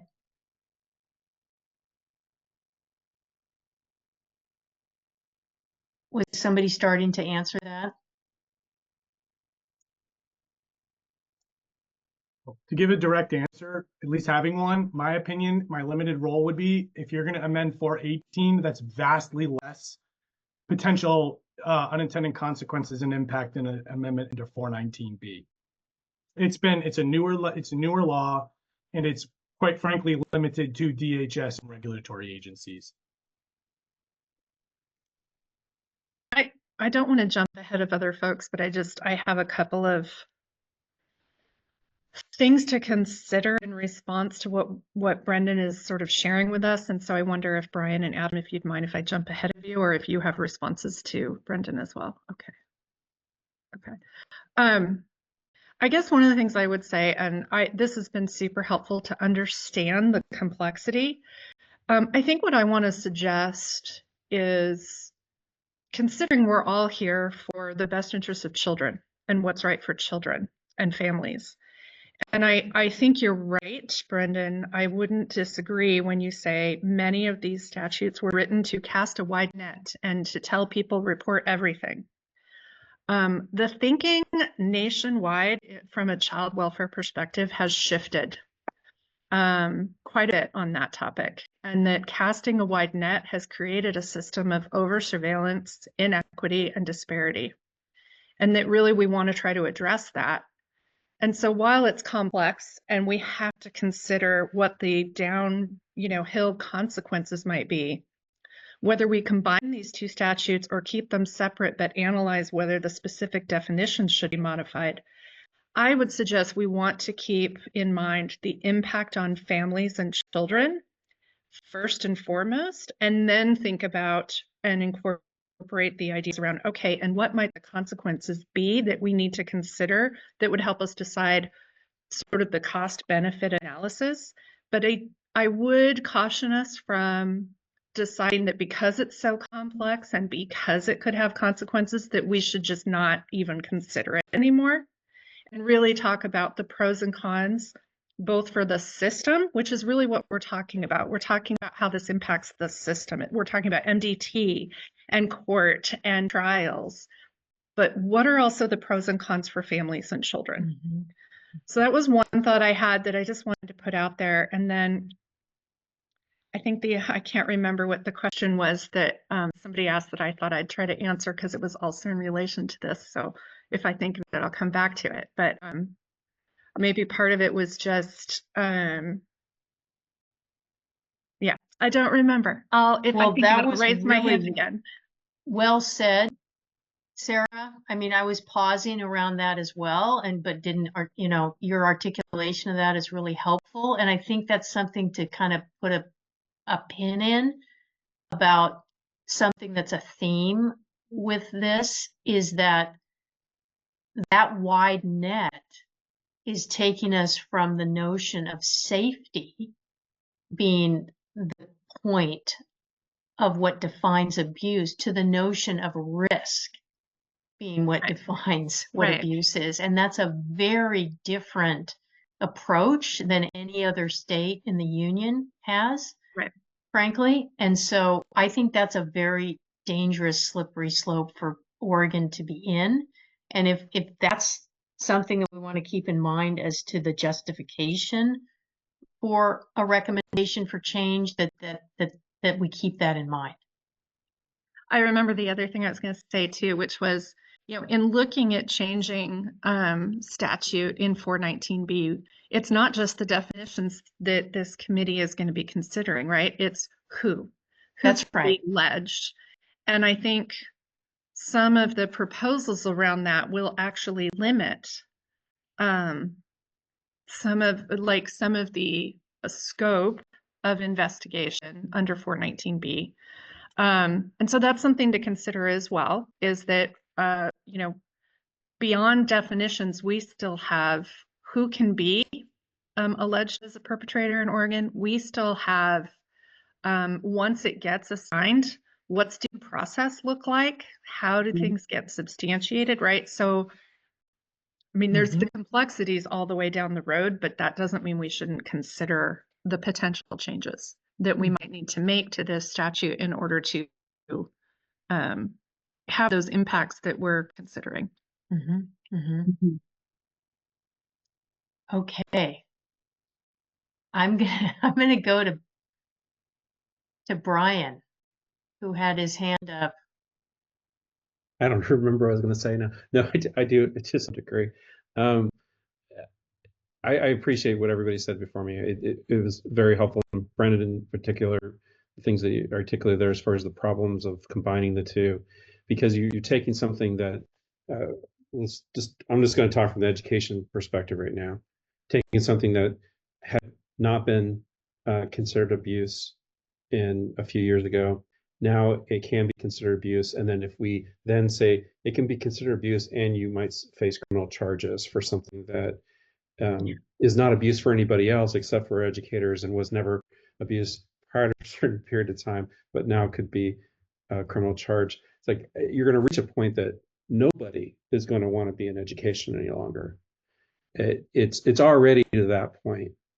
The wide net is in part because of this law is part of it. I get reports of people trying to figure out whether or not to make a report to DHS almost every single day, and sometimes multiple in a day. We're not a huge district, 3,000, 3,200 students. And part of the reason is people are trying to be diligent about doing what's right, but it's become something that is such a hard thing to determine whether or not something falls under this thing that is not necessarily causing physical harm to a child, but is more of a procedural thing in a lot of the cases that I'm seeing. There's few times where there's been physical harm in the things that are being brought up to us. So I think definitely do not want to have something where it gets combined and then all of a sudden now we're looking at a even higher accountability that is way out of proportion to some of the things that fall under this. And I don't agree with or I have concerns about something was said as far as if we count on the committee that talked to us earlier and the changes they're going to make is not the same thing as removing wrongful restraint and seclusion, which is number 3 here. Mm-hmm. I think there's got to be some kind of a medium or somewhere we can reach in the middle with this, because I'm going to use wrongful restraint. If it's a procedural thing with wrongful restraint, it should be with ODE or with TSPC. It should be with a group that actually works in education specifically, and that's their specialty is working with education. If a child is hurt during it, that's a different thing to me. If there's abuse that happens, because a restraint could be all manner of things. If you're got a kid in a prone position and you're doing a restraint that is causing significant harm to that child, absolutely it needs to be a crime. But when we're talking about all those other areas, so there needs to be something that gets changed with this, because it doesn't work, it doesn't fit, and we're in this constant churn with Otis on not only what should be reported, but kind of determining whether or not something really is reasonable or not reasonable as far as the cause to believe on it, and then we get onto all the other pieces with it. And the other thing I can tell you is that as far as trying to create that not as wide a net being thrown and the impact on families, completely agree with you, but it's the impact on staff too. Mm-hmm. Because they are the other people that are being impacted by this, not just families that are being accused, but staff being accused of something. And then they have to go through this process, and it's a very painful process, and people leaving the profession because of it. It's a serious harm that happens, and that wide net is being thrown because if it's not reported and not handled correctly, then it becomes an institutional thing that can be possibly addressed as far as that we should have made a report, or a licensure thing for people for not making the report. And as far as the training, I think one thing we really got to keep in mind is that the folks that are investigating, the folks that are screening these things, that is their job, and they do it all the way, all day long, I assume, is what they're doing, is they're screening and doing that work. The people that are mandatory reporters, that is not what they're doing the bulk of their day. The bulk of their day is doing their job, which is typically instructional assistants, being a teacher, all those types of things. One small aspect of the work that they do, and it's a significant aspect of the work they do, is to ensure that they're reporting when there's physical abuse going on, or they're reporting if they see something in the workplace that's concerning as far as the safety of students. But that's one small thing. Now it's become disproportionate too, and you can't expect those folks that the one time that they might need to be making a report or not, are they making the right decision about making that report? We can certainly train them, but we also can't expect them to be experts on this. Mm-hmm. There's something that's missing there. And I'm going to give this example, and I know there's other people with hands up for as long as I did. So for me, when I look at misconduct, and we're not talking about abuse now, we're just talking about misconduct by a staff member, I can call up TSPC and I can have a conversation with people at TSPC and run through with them my thoughts about what's going on with a particular situation, give them either a hypothetical or details about something that's going on, and talk to them about, I'm thinking about filing a misconduct report. I want to engage in a conversation with you about this. I don't have that. I don't have the same kind of ability with the screening. There's a piece that's missing, and that part can be a really important piece because it can save a lot in process, and also can help to kind of solidify and give an ability for somebody to be expert and have somebody that they can talk to that's an expert before entering into a whole, elongated process of screening and then leaving up to a bunch of people to decide whether or not they think it's reasonable. That whole piece of it for this site could be addressed as well. So those are my thoughts with this, but I do want to make sure that really clear, we should not combine in a way that's going to make this that things that are going to be considered criminal for us, that for us in education, that is not for anybody else, and would not be reasonable to go that direction. And I think, Brian, you bring up a really good point about, really surfacing all of these unintended consequences that arise from the way it is now, right? So that when we go to try to suggest alternatives, that we're also weighing unintended consequences for that change too, and that on balance, it's an improvement for children, for educators, for families, right? So that. And that's the thing, when we're putting something into the area of abuse that probably doesn't fully fit, and there are some of those things definitely do not fit in abuse, we are taking away from a system that's supposed to keep our families and our kids safe. And we're taking up resources and time for things that can be addressed in other ways and have in the past. And school districts should be held accountable if they're not addressing those things with their staff. But instead it's become part of an abuse, and it's not the fix. It was the wrong fix. Right. Thank you, Brian. Adam. Yeah, thank you. And I just want to say it. Brendan, I know you were like apologetic, but like I appreciate you. You're the subject matter expert on this area of the work, and so you need to jump the line in that case. And same with Sarah, right? Like, so no need to apologize, guys. We're all here to try and do right by kids and keep this thing functional. And Adam, just so you know, I think he was apologizing for having to jump off. He actually had to leave at 3. Okay. Yeah. But okay. I appreciate your comment. So I do think we need one set of child abuse definitions, and I'm not sure that we need to combine them. And so I think we maybe should consider if 418 need to exist as child abuse definitions in any way.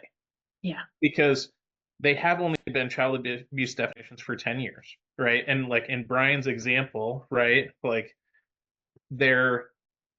if there's a wrongful restraint, right? And it's a technical issue, that should go to teacher standards and practice if you're in education, or it should go to your licensing if you're a licensed child caring agency like my agency is. And if you're conducting a prone restraint and you're physically harming that child, that's still physical abuse and should be investigated for child abuse. So like, I think that's where I lean. And like neglect, right? If my program doesn't provide the services or the supervision level in a safety plan, right? I can be investigated for child abuse, though nothing bad happened, but perhaps my foster parent let that child get out of their sight and we have to report it. So they could still be investigated for child abuse because they were neglectful. That's not neglect, in my opinion. They made an error that we need to coach. And so I do think we should have one set of definitions. I don't think we should combine the two. I think we should consider whether one should even exist as child abuse. And that would be. So I'd you're like to really think about that. suggesting, Adam, an option C, which would be to make explicit in 419B which perpetrator types these various harm types relate to, and if there's any nuance about the definition for certain perpetrator types, that be made clear there. Well, 419B, right, covers everyone. Right. So I'm suggesting that by doing away with 418, or at least looking at that as an option, that's a smaller subset of people, right? So again, if they were to, intentionally harm a child in a restraint, that should be physical abuse, just like it's physical abuse to strike your child. That's what I'm saying. So I don't. Yeah. Okay. Thank you for that, Adam, and for your patience. Let me see here. Hold on.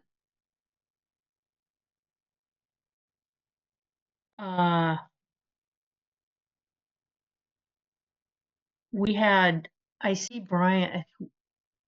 Sylvia, are you looking at the order here? Sorry. I thought there were a couple other people with their hands up. Yeah, Lindsay is up next. Then Lindsay's Scott. next. That's what I thought. Okay. Then Scott. Go ahead, Lindsay. Okay, this is super quick. Brian, I just wanted to clarify for you and for others on the call that the new abuse types for wrongful restraint, seclusion, and corporal punishment are in 419B. So when we're doing those investigations, those are covered under what Brendan was talking about as having to be jointly investigated with the MDTs.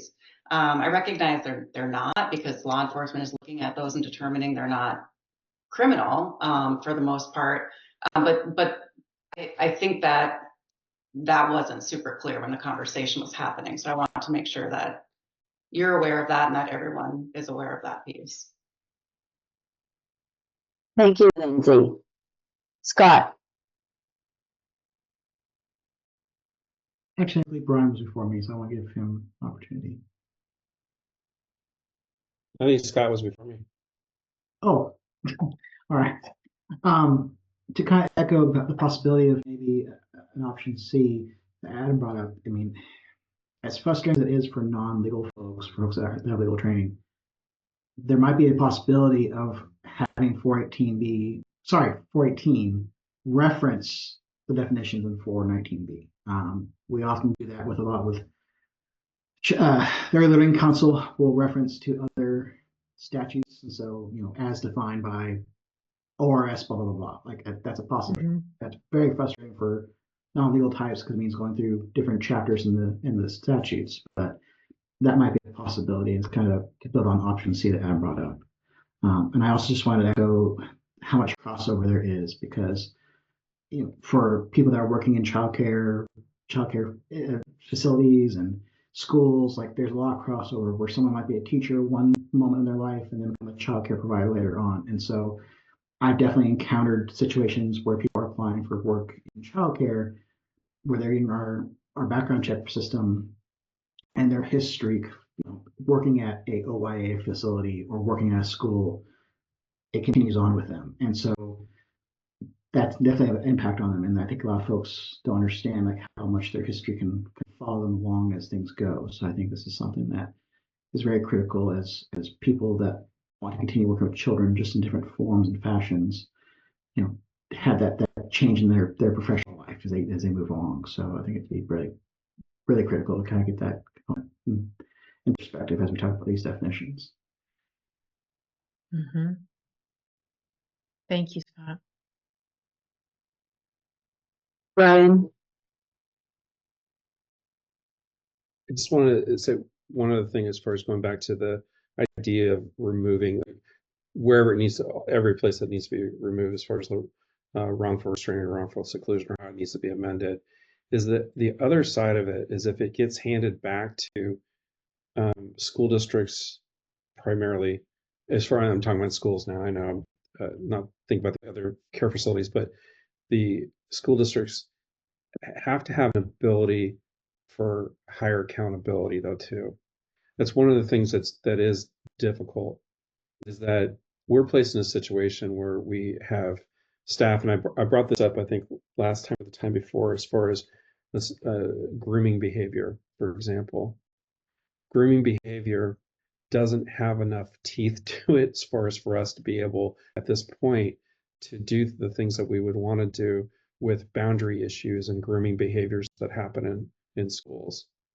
You can do things, but it's not as immediate. You look at in TSBC what are dismissible, the list of dismissible offenses, and that it's something to consider, as far as there still can be some really great ways of approaching accountability for making schools safer and making sure that certain behaviors are either extinguished or you're seeing those people leave the profession that should be leaving profession.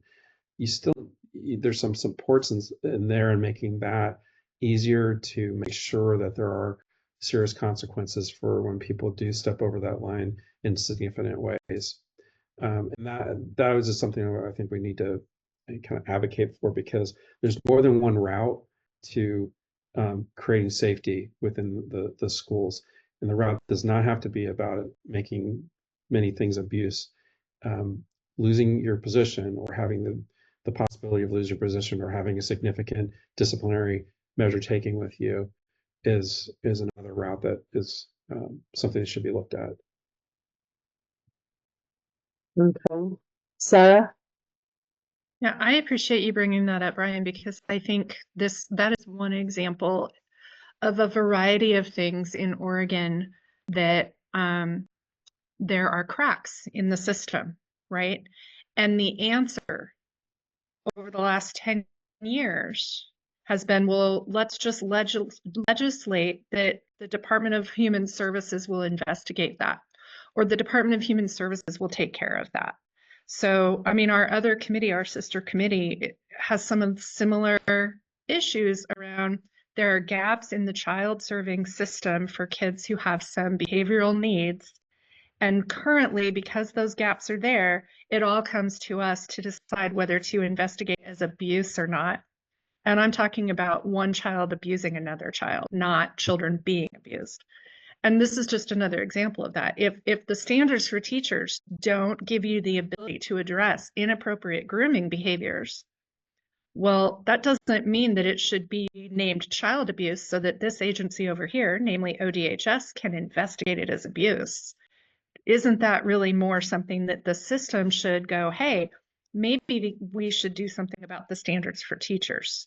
So I really appreciate you bringing that point up, because I think that's one of the main underlying foundations as far as a reason for this committee to exist is child welfare or OTIS the best entities to address these gaps in the system? Yeah, and for everyone that's going to probably go and look up what TSBC has, I want to be clear that there are things in there about maintaining appropriate boundaries with children, but it doesn't have the strength that it could have.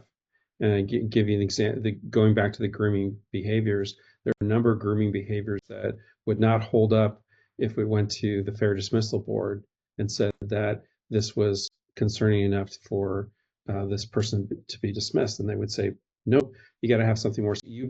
I think all of you would be appalled by some of the things that are considered not serious enough for dismissal. And I'm not somebody that's advocating that we need to be dismissing people left and right, but there's some things that have been pretty darn egregious that get tossed out, and so, or not even looked at or addressed. And so I think there are some things there that we could definitely firm up on, because it's a license. It's not the same as a criminal charge, and it would be great to make sure that the standards that we're holding for who is working with our kids, day in, day out, that we have really high standards for who's doing that. And we don't have quite the ability to always do that to the degree that we want to. And I think that is also what ends up generating some of the stories of, okay, we need to address this with a legal thing because it's obvious that schools don't take this seriously. It's like, well, I don't know if it's true that we don't take it seriously. I know that there's a system that has become like plea bargaining, for for Kristen and the other lawyers on here. It's like it becomes like plea bargaining about, are you going to go down a route of trying to go for dismissal of somebody when you know that when you get to a certain point, you're probably gonna lose on that. And so it becomes, what do you do as far as how do you address things? So I think there's some change in there that we could do with TSPC that would help them and help us too. And so, Brian, can I mean, just one more question about that in terms of like, rather than coming down from the sort of wide swath approach, right? To make, well, we know we have control over child welfare services, so we'll make everything fit into that world. There's equally the possibility of legislative action that could tighten up the partnership between school districts, law enforcement, and child welfare services, so that when these things rise to a certain level that requires a bigger intervention, if you will, or intervention with more teeth, if you will, or whatever it is that you need because you're seeing the risk. Definitely could be. And it's one of the things that I don't know if Lindsay and I've talked directly, but I've talked with a couple of people that work under her supervision about that, as far as how we might be able to partner in some ways with things like that. I think, though, that part of the issue that ends up happening is that when we think about degrees of things, there are things that are like easily, you got to say, you got to look at dismissal for somebody, or you got to look at a serious reprimand of some sort for somebody. But then you see others where it's like it's over a period of time that are very concerning behavior, but doesn't rise to that level. But it's something that you should not have somebody that is repeatedly on that borderline in the job, in the role. And so that wouldn't be something there. That's more something, how do we address that within the statutes within TSP? And also the thing to remember too is that what's in the statute for teachers is not in the statute for classified. And so classified, it's more, you're looking at, is it something that's a significant enough violation of what's happened as far as against other district policies. Not having something on that classified, and Iris would kill me for saying this, so she's not here today, but not having something on the classified side makes it a real interesting out of balance situation for school districts, because we don't have the ability to hold to the same standards on both sides of the fence there with our classified and our certified. So.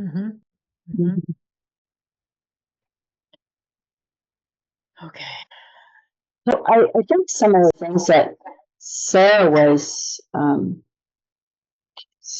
talking about, just thinking for the group to think about, what is the role of child welfare? What is the role of child welfare, and who should they be investigating? Or should they be investigating everything and everyone? Because we're trying to cast that net so broad. I think those are some questions we need to consider, and maybe also, what do we see as what is a crime and what's not a crime? So I think thinking about some of those questions, and do we really want child welfare to be assessing things that they shouldn't be assessing? Should they be inserting themselves into families' lives when it's not something that rises rises to the level of child abuse. Appreciate that summary, and I would add to it, if you really, even just think about the title of the people who do the investigations on the child welfare side of ODHS, Child Protective Services. If the perpetrator they're investigating isn't someone that we're going to need to protect the child from, why are we investigating them? Because our role is to protect children within their families. And then I think the bigger question that includes Otis is, does it make sense for the Department of Human Services to be investigating, school personnel, child caring agency personnel for abuse allegations that are not in 419B and instead are in 418?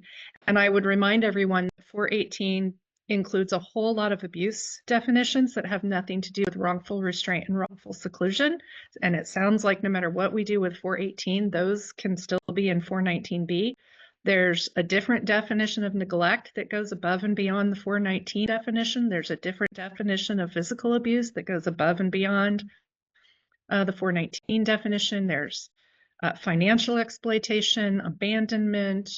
So just let's not lose sight of the fact that 418 is a whole lot more than wrongful restraint and wrongful seclusion.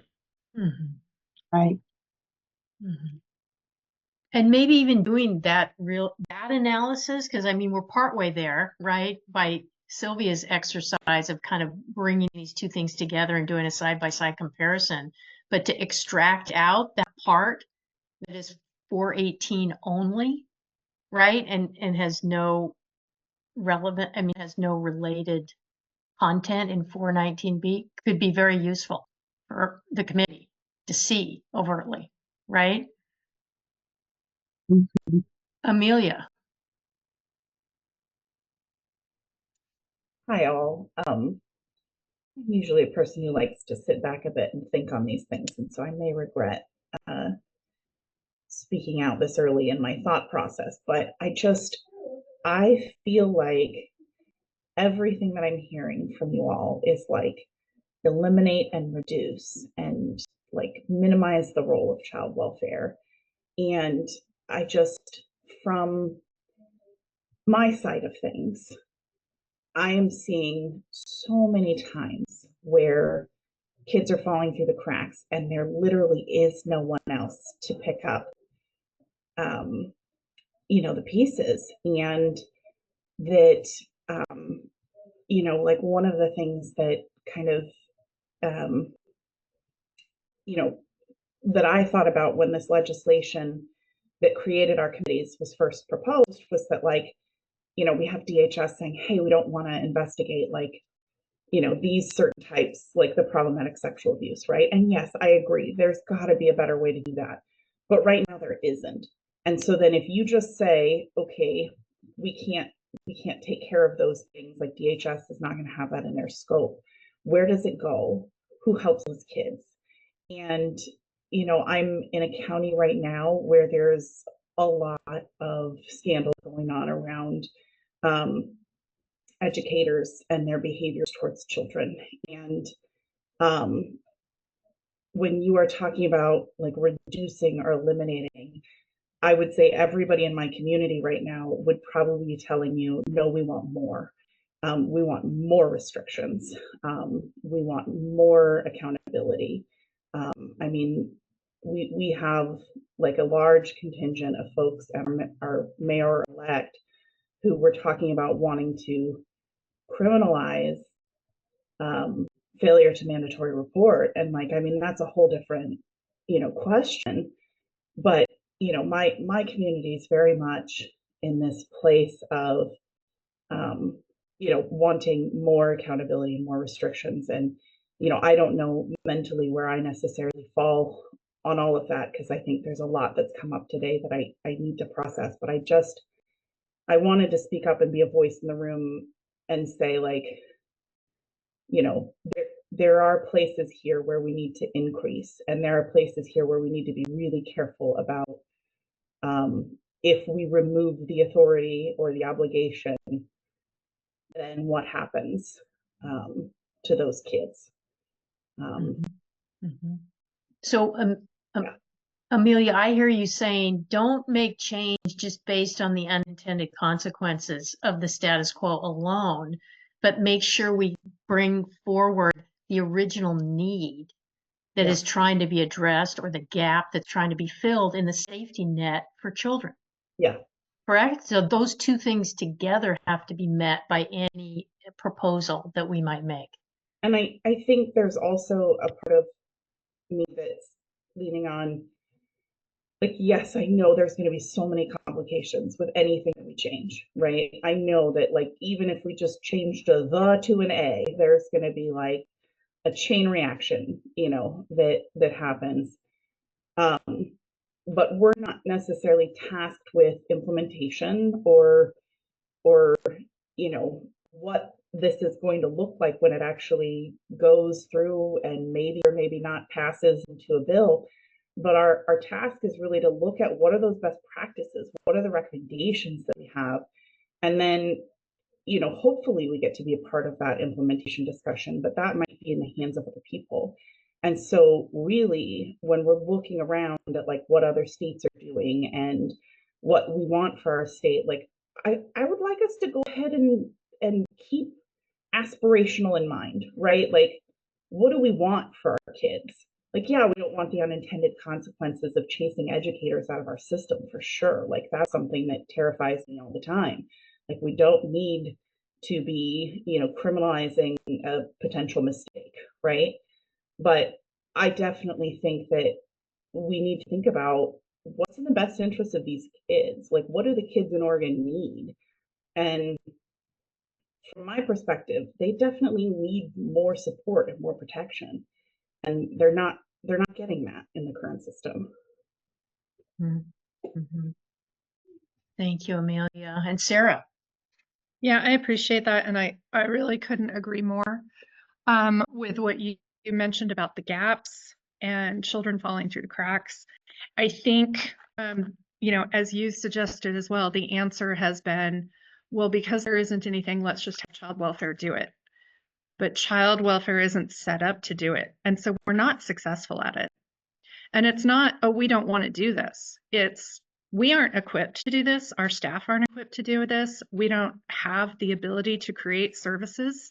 It's really, we need, as a state, we need, as Leslie mentioned, a safety net. We need services in communities that don't require child welfare to be involved with a family to access. Because I will tell you, a CPS assessment is not in the best interest of children who are safe in their homes and don't have an allegation of abuse against someone in their home. CPS assessments are traumatizing. As much as we try to be trauma informed, and we have some staff who are really good at that and others who are still working at it, a CPS assessment isn't what's best for children who are suffering from mental health issues or suffering from behavioral issues that are getting themselves in trouble or are experiencing something with a teacher at school. That is for other entities to be filling in those gaps. And so I think what was said also is absolutely right, that if this committee decides to make recommendations about changing anything around who child welfare, who ODH serves, if it's going to result in, okay, now there's no one to even check on these kids, then there has to be a recommendation about, and so this kind of thing needs to be looked into as far as how to serve those children and how to serve them in a way that's actually going to meet their needs. Because the child welfare system is not meeting the needs of children who are unsafe at school or unsafe out in the community, because that's not what we're set up to do. We're set up to work with children who are unsafe in their homes. And so I think just to follow up on that is next time we meet, we'll hope to be able to provide a review of some data. But you guys are saying that you're identifying these gaps now, these gaps that exist, even with both of these dual set of definitions in place and ODHS and child welfare investigating everybody and everything, there's still these gaps. So changing isn't necessarily going to impact that. And kids aren't safer now, right? Kids aren't any safer now. You still have those problems. So absolutely, I think the discussion needs to focus on what is it that children need? What is it that the children in Oregon need? What does need to be put in place? But also we need to be realistic about what is it that child welfare should be doing and should not be doing, and think about just how their involvement in families' lives impacts those families and those children as well. Amelia. Well, I just want to say thank you, Sylvia. That was perfect. That was beautifully said. I just wanted to ask Sarah, like, you know, I agree. And I do have to say that I'm on the side of, you know, and as a former child protective services worker, we're definitely disruptive to families' lives, right? And we don't need to be there in certain cases, for sure. And if there was a better side system, I would absolutely be excited about that. Do you have any thoughts, Sarah, on what organization has any capacity to be able to step in with a sense of authority in these families' lives where just like supports are needed? Like, I know for a minute we had like the idea of like differential response or, you know, things like that. And all of this kind of family first legislation is supposed to be supporting the creation of these services in the community, but it's not yet. You know, who would own those things? Where could it possibly go if not child welfare? That's an excellent question. I mean, I think, and that is, I mean, as far as like children who have behavioral needs where they are harming other children, whether it be, you know, most likely sexually, that's what our PSB committee is really looking into and what can be set up for those families. And there are some communities that have, you know, an MDT committee style that reaches out to support those families. And I think one of the things they're looking at is how could that be replicated across the state? But in general, you're right. I mean, there are efforts underway, and this is a long-term implementation plan. It's not overnight, but with the Family First legislation, which is legislation that allows DHS to funnel federal money into communities to be used for prevention without a CPS assessment having to be done. So those would be for families who maybe someone has called the hotline, but it doesn't rise to the level of an allegation of abuse. And so then that family gets referred to that community network that can reach out. Now, you made the comment, who would have authority with these families? And I think that's where some shifts have been happening, and differential response was an attempt at some of those shifts around when a family, you know, when their children are safe and there isn't an allegation of abuse. Coming in with authority isn't helpful necessarily. We have to come in alongside. And so it's not that these services would have the authority to say, hey, if you don't engage in this prevention service, you might end up with child welfare instead. That is a reality for some families, but that's not kind of how it's not an authoritative approach. It's really a come alongside and support approach.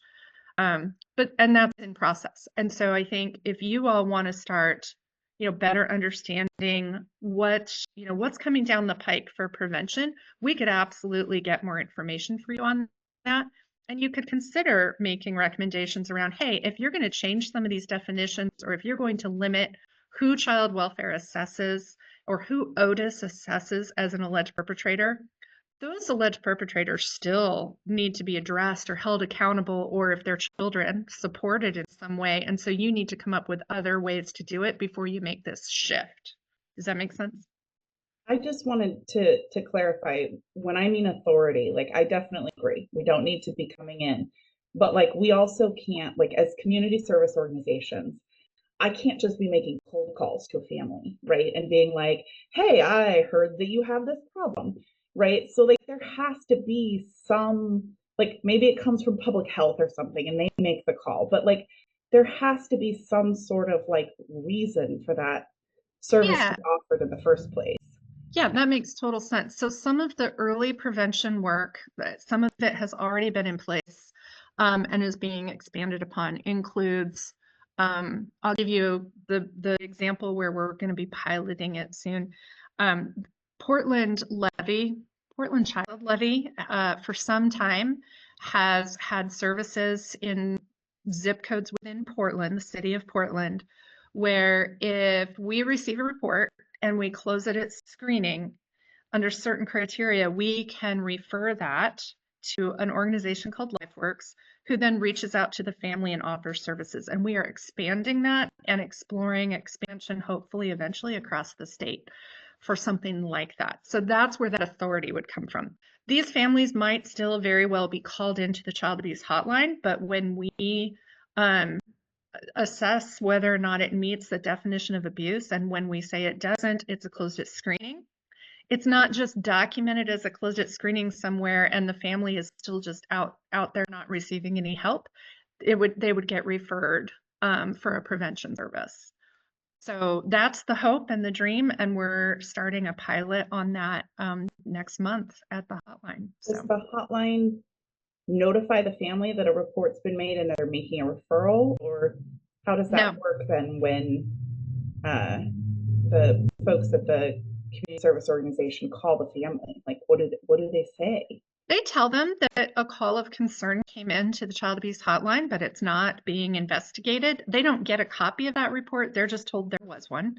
Okay. And, you know, here are some services we can offer. And I mean, I don't know the specific details because I'm not on that work group creating the actual nuts and bolts, but, you know, they do tell the families that there was a call.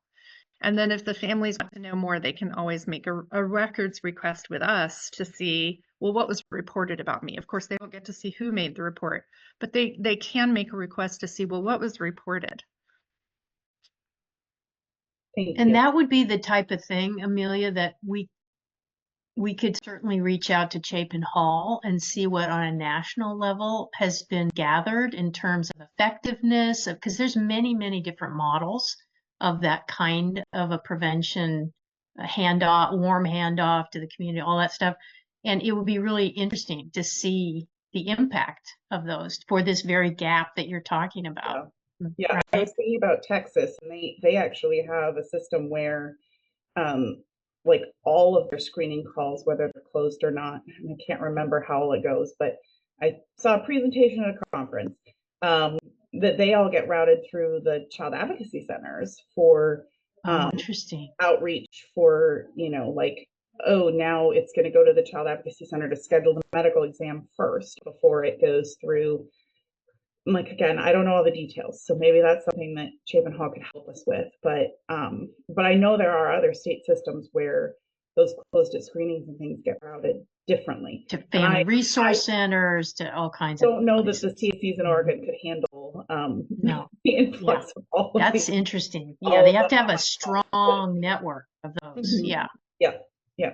Brian, thank you for that, Amelia. Yeah. The other thing I just wanted to add before, Brian, before you say whatever, is just that we have looked, remember, we've looked at those 6 states that were similar to Oregon, and we did ask them about their alternative pathway programs and what they have in place. So we do have information about a number of options that other states are doing. And a couple of things about what we've seen in our comparison look from other states is, one, they all have one set of definitions, but these issues of abuse that are paired along with a wrongful restraint or something like that, that a teacher is inappropriate with a child in some way, those are investigated as abuse, but they're still contained within their one set of abuse definitions. If it rises to the level of abuse, it's investigated as abuse. But if it's a licensing violation, then it's a licensing violation. And they're clear about that, as well as who their perpetrators are in that one set of definitions of abuse. And there are a number of programs that they've talked to us about that they're doing across the nation. So we can provide that information to you as well. with the thought of, if we make recommendations to get some change, whatever that is, option A, option B, option C, that there's got to be something else in place, just to be able to support moving that forward. I think Brian had his hand up. I was just curious, Sarah, is Portland Public part of that program? Are they a partner? I don't think so, but I'm not intimately involved. It really is, taxpayers voted on it many years ago for this Portland child levy to be spent in this way. I don't know if it involves schools. I know from being a principal in the past, the most successful prevention that I saw was times where we came together as organizations, DHS, school district, other nonprofits, and did parent education programs combined with other services to overlap. Because what I've seen throughout my career is that we end up having a lot of similar things that we want to do in that area of prevention, but then the programs operate parallel to each other instead of in conjunction with each other. And so that's why I was curious, because I think that's a really important aspect of what you're talking about. I know it's not part of necessarily directly part of the work that we're doing here, but definitely one of the things that's going to be key to helping to keep kids safe is what we're doing to support what we saw is that when we were able to support the family from the point that they knew they were going to have a child, the parents, and get them education and support, and get them preschool access, and get them access to learning how to work with their child in a lot of different ways. That was the best prevention program that I've been part of. Nice. Okay, so here we are. It's 3:45. Yeah. Sylvia, what are your thoughts here on this, wrapping up this particular issue? So I think we clearly heard from most of you that there's just not just an option A or an option B, but maybe there's some other ways to go, and that in order to make some change, we have to know what are the options to be put in place so that we don't have children falling through the cracks, so that we can cover some of those gaps that we see in our community. And so I think that's what we need to focus on. I think we need to look at some data and bring some data to you guys so that we can continue to have the discussions about some of the additional definitions we need to take a closer look at. But I think that we can also provide you with a clear information of those 6 states that we looked at and what some of the programs are that they're doing. Sarah, I see has said that she could, well, I mean, we can actually talk to the folks that are doing prevention services in Oregon and bring some of that information as well so that we can get closer to laying out maybe a decision that people can chew on a little better than this one. So I think, well, go to the next slide, Leslie Ann. I think, oh yeah, this was the kind of data that we wanted to review for this topic. Yeah, so we really want to bring to you the incidence of child abuse, the percentage that's investigated, and the percentage that's founded, appealed, and overturned by abuse type. Hopefully we can get that. And we want to look at trends and disproportionality and repeat reports on the same child and geographic differences, like rural parts of the state versus urban. So we're going to hope to bring some of that to you. I think it's also important to understand maybe a little bit about how these dual definitions impact the investigation process and decisions that are made, and making the findings on those dispositions, because those findings, when founded, go to possibly to through a due process and are appealed. And so we want to be able to bring some of that information to you. And I think that's what we'll be doing next at our next meeting in January, is bringing you some data to take a look at. Anything else, Suzanne, that you can think of? Well, I think just this other piece that we've been talking about too, of just to get at this impact piece, right?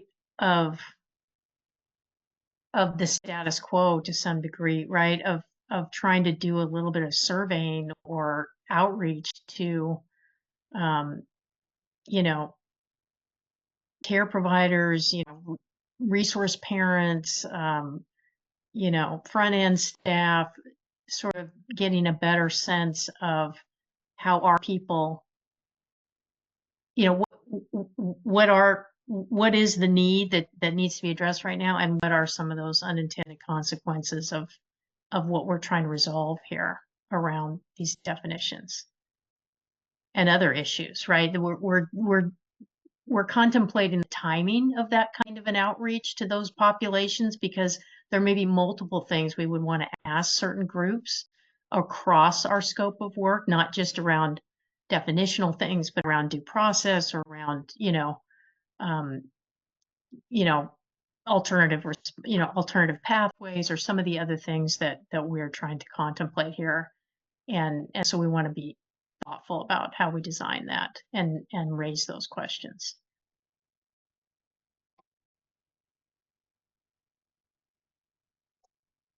Anything else that you all can think of that would be great inputs to help us discern either the impact that the system as it stands right now is having on people, or the direction that we want to go that would help inform our task beyond what we've talked about here?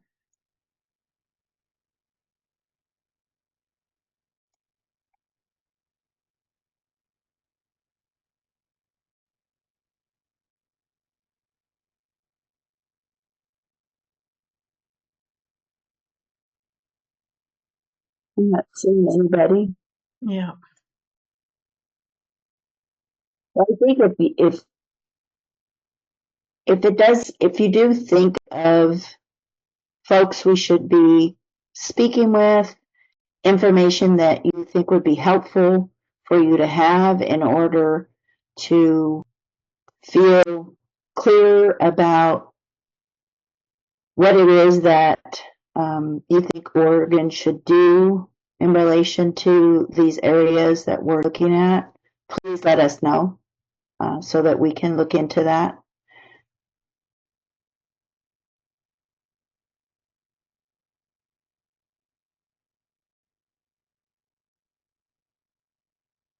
So in terms of, we were very ambitious with our agenda here. We were going to go through mental injury and, look at data that we're looking at there as well that we would want to explore. So it's really around all of these topics, right? And then these were the next three that we had kind of teed up to go into a similar kind of dialogue about and get to it, as far as we can around. And we felt like the threatened harm definition one was kind of the one that is one of the biggest ones that I think will be something that we definitely want to explore with you, as well as the absence of a poverty exception in the neglect definition, and as well.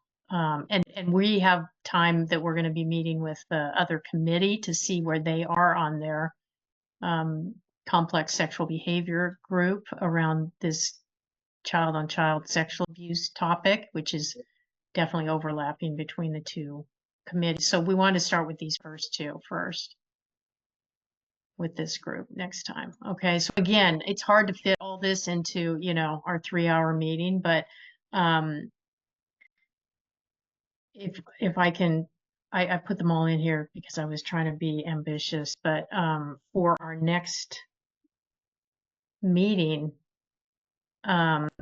we definitely want to present you with a map of how we're going to fit all of this into our remaining meetings for 2025, because it looked great when we were crossing over 2 calendar years, but now we'll be trying to complete our work by September of 2025. So that's one thing that we want to share with you to kick us off in the new year, so that we can see how the time and space we have to move through these issues and maybe different ways to package the conversations so that we don't have to so linearly go through everything, but there's certain things that may cluster together. We will want to present some of this key data that Sylvia just mentioned to inform multiple issues, right? That we can all look at together and really see where it relates, and continue to explore kind of each package, right? Because there's still information that you all have generated for us that we just haven't had a chance to link together with specific issues, like when you provided us some resources that you had thought of around some of these issues. We want to bring that back to you, in a way that really informs our discussions. And then the thing that isn't on here that I think we need to add is the overview that Sylvia talked about of the states, what we've learned from the other 6 states that we've been having interviews with, that will help us understand what we've been able to learn from them as well. Okay. Sylvia, anything else you wanted to add about kind of what's next in the new year? No, I think we covered it all. Anybody else have thoughts or ideas about, as we turn the corner into next year, anything you'd like us to be doing differently, or feedback that you all have about moving through this complex scope?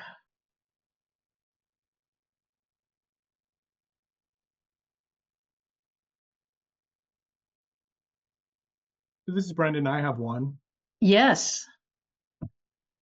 I'm wondering, with the complication of this issue, if maybe it behooves this group to work backwards. Like, can we agree on what we want this to look like at the end? And then if that's true, then we figure out how to get there. I feel like right now we're talking in circles a little bit beyond kind of all the different iterations of what could do if we do something kind of ambiguously defined, whatever that is. So what is it we're trying to do? Because I was prepared for today's meeting to ask questions like, okay, if DHS doesn't respond to these poverty concerns, right? Who does? How do we keep a kid safe who is not safe because of poverty? And I'm not saying they should go into care, but how do we fill that gap? And I know you referenced that earlier, but maybe that's how we navigate all of the conversations moving forward, which is, what are we trying to get this to look like? And how can we ensure kids are safe under that model? And then from there, if we can be, okay, this is what we want it to look like, then I can define abuse under this section of the statute because it drives it to that conclusion, if that makes sense.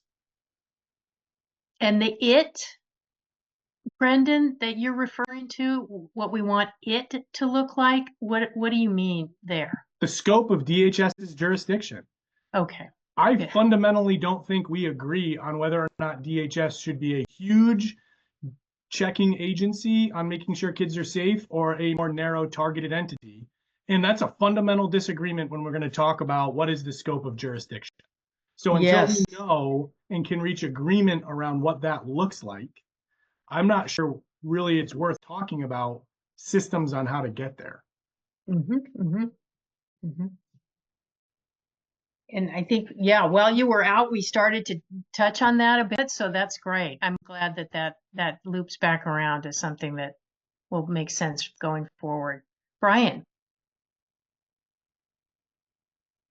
I was just wondering if we also might think about, while we're together, if we break into smaller groups on some of these things so that we can cover more territory. Yes. We were take 2 of these topics, break into 2 groups that are equal size, kind of try to split out people that have expertise on either side of that, come back and report out about things, because having a Yep. conversation with this many people, I mean, I know that I talk way more than my share, and but I think there's so much great discussion to have with it, but I think it could be more effective if we did that. And or if we also look at, if we're going to do homework, maybe there's some things that we can assign to groups of people to definitely be into spending an hour or 2 with somebody before the next session on a topic that needs to be discussed, so that we can work together on bringing something to the group. So how we're using our the people that are here, maybe there's some other things that we could possibly do there. I think that's great and good timing too, right? Since we've gotten better shared understanding of some of these areas. Yeah, thank you. Amelia. I kind of wanted to echo a little bit of what Brian was saying, but maybe slightly different, is that I feel like the seclusion and restraint is such a big topic that I almost feel like that needs to be broken out the way that our PSB committee is broken out. Because I feel like that is such a specific aspect of all of this, but is also, I think, much larger and impacts different systems in some ways than just, when we're considering straight definitions of abuse, Definitely. So that might be its own little subgroup in and of itself, you're thinking, Amelia? Yeah. Good. Great. All right. Well, with that, any final comment, Sylvia or Sarah? I don't have any final comment. I think a question I have is whether the group would like to hear from someone who's on the prevention work, so that I can see if I can get someone here for next time.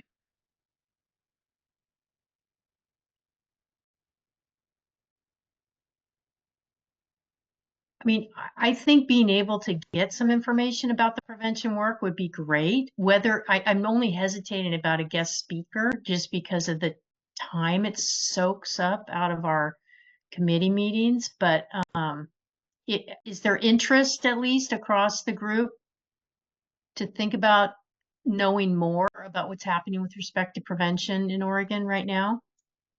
And honestly, I think it might also help the question of the specific examples, like what Brendan just said around, okay, if we're not going to be investigating as child abuse, poverty issues, who is going to make sure those kids are okay?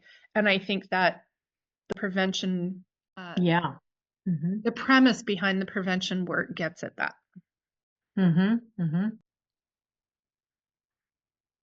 Yeah. Good. Nobody has a thumbs down on that idea, right? Out there? Okay, good. So let's maybe talk offline, Sarah, about the best way to get that information to the committee. Okay? Perfect. All right. Well, thank you again, everybody, for slogging through this all with us. And we look forward to want to wish you all happy holidays and look forward to you guys getting a little bit of R&R hopefully in the next couple of weeks, and we will look forward to seeing you on the 8th.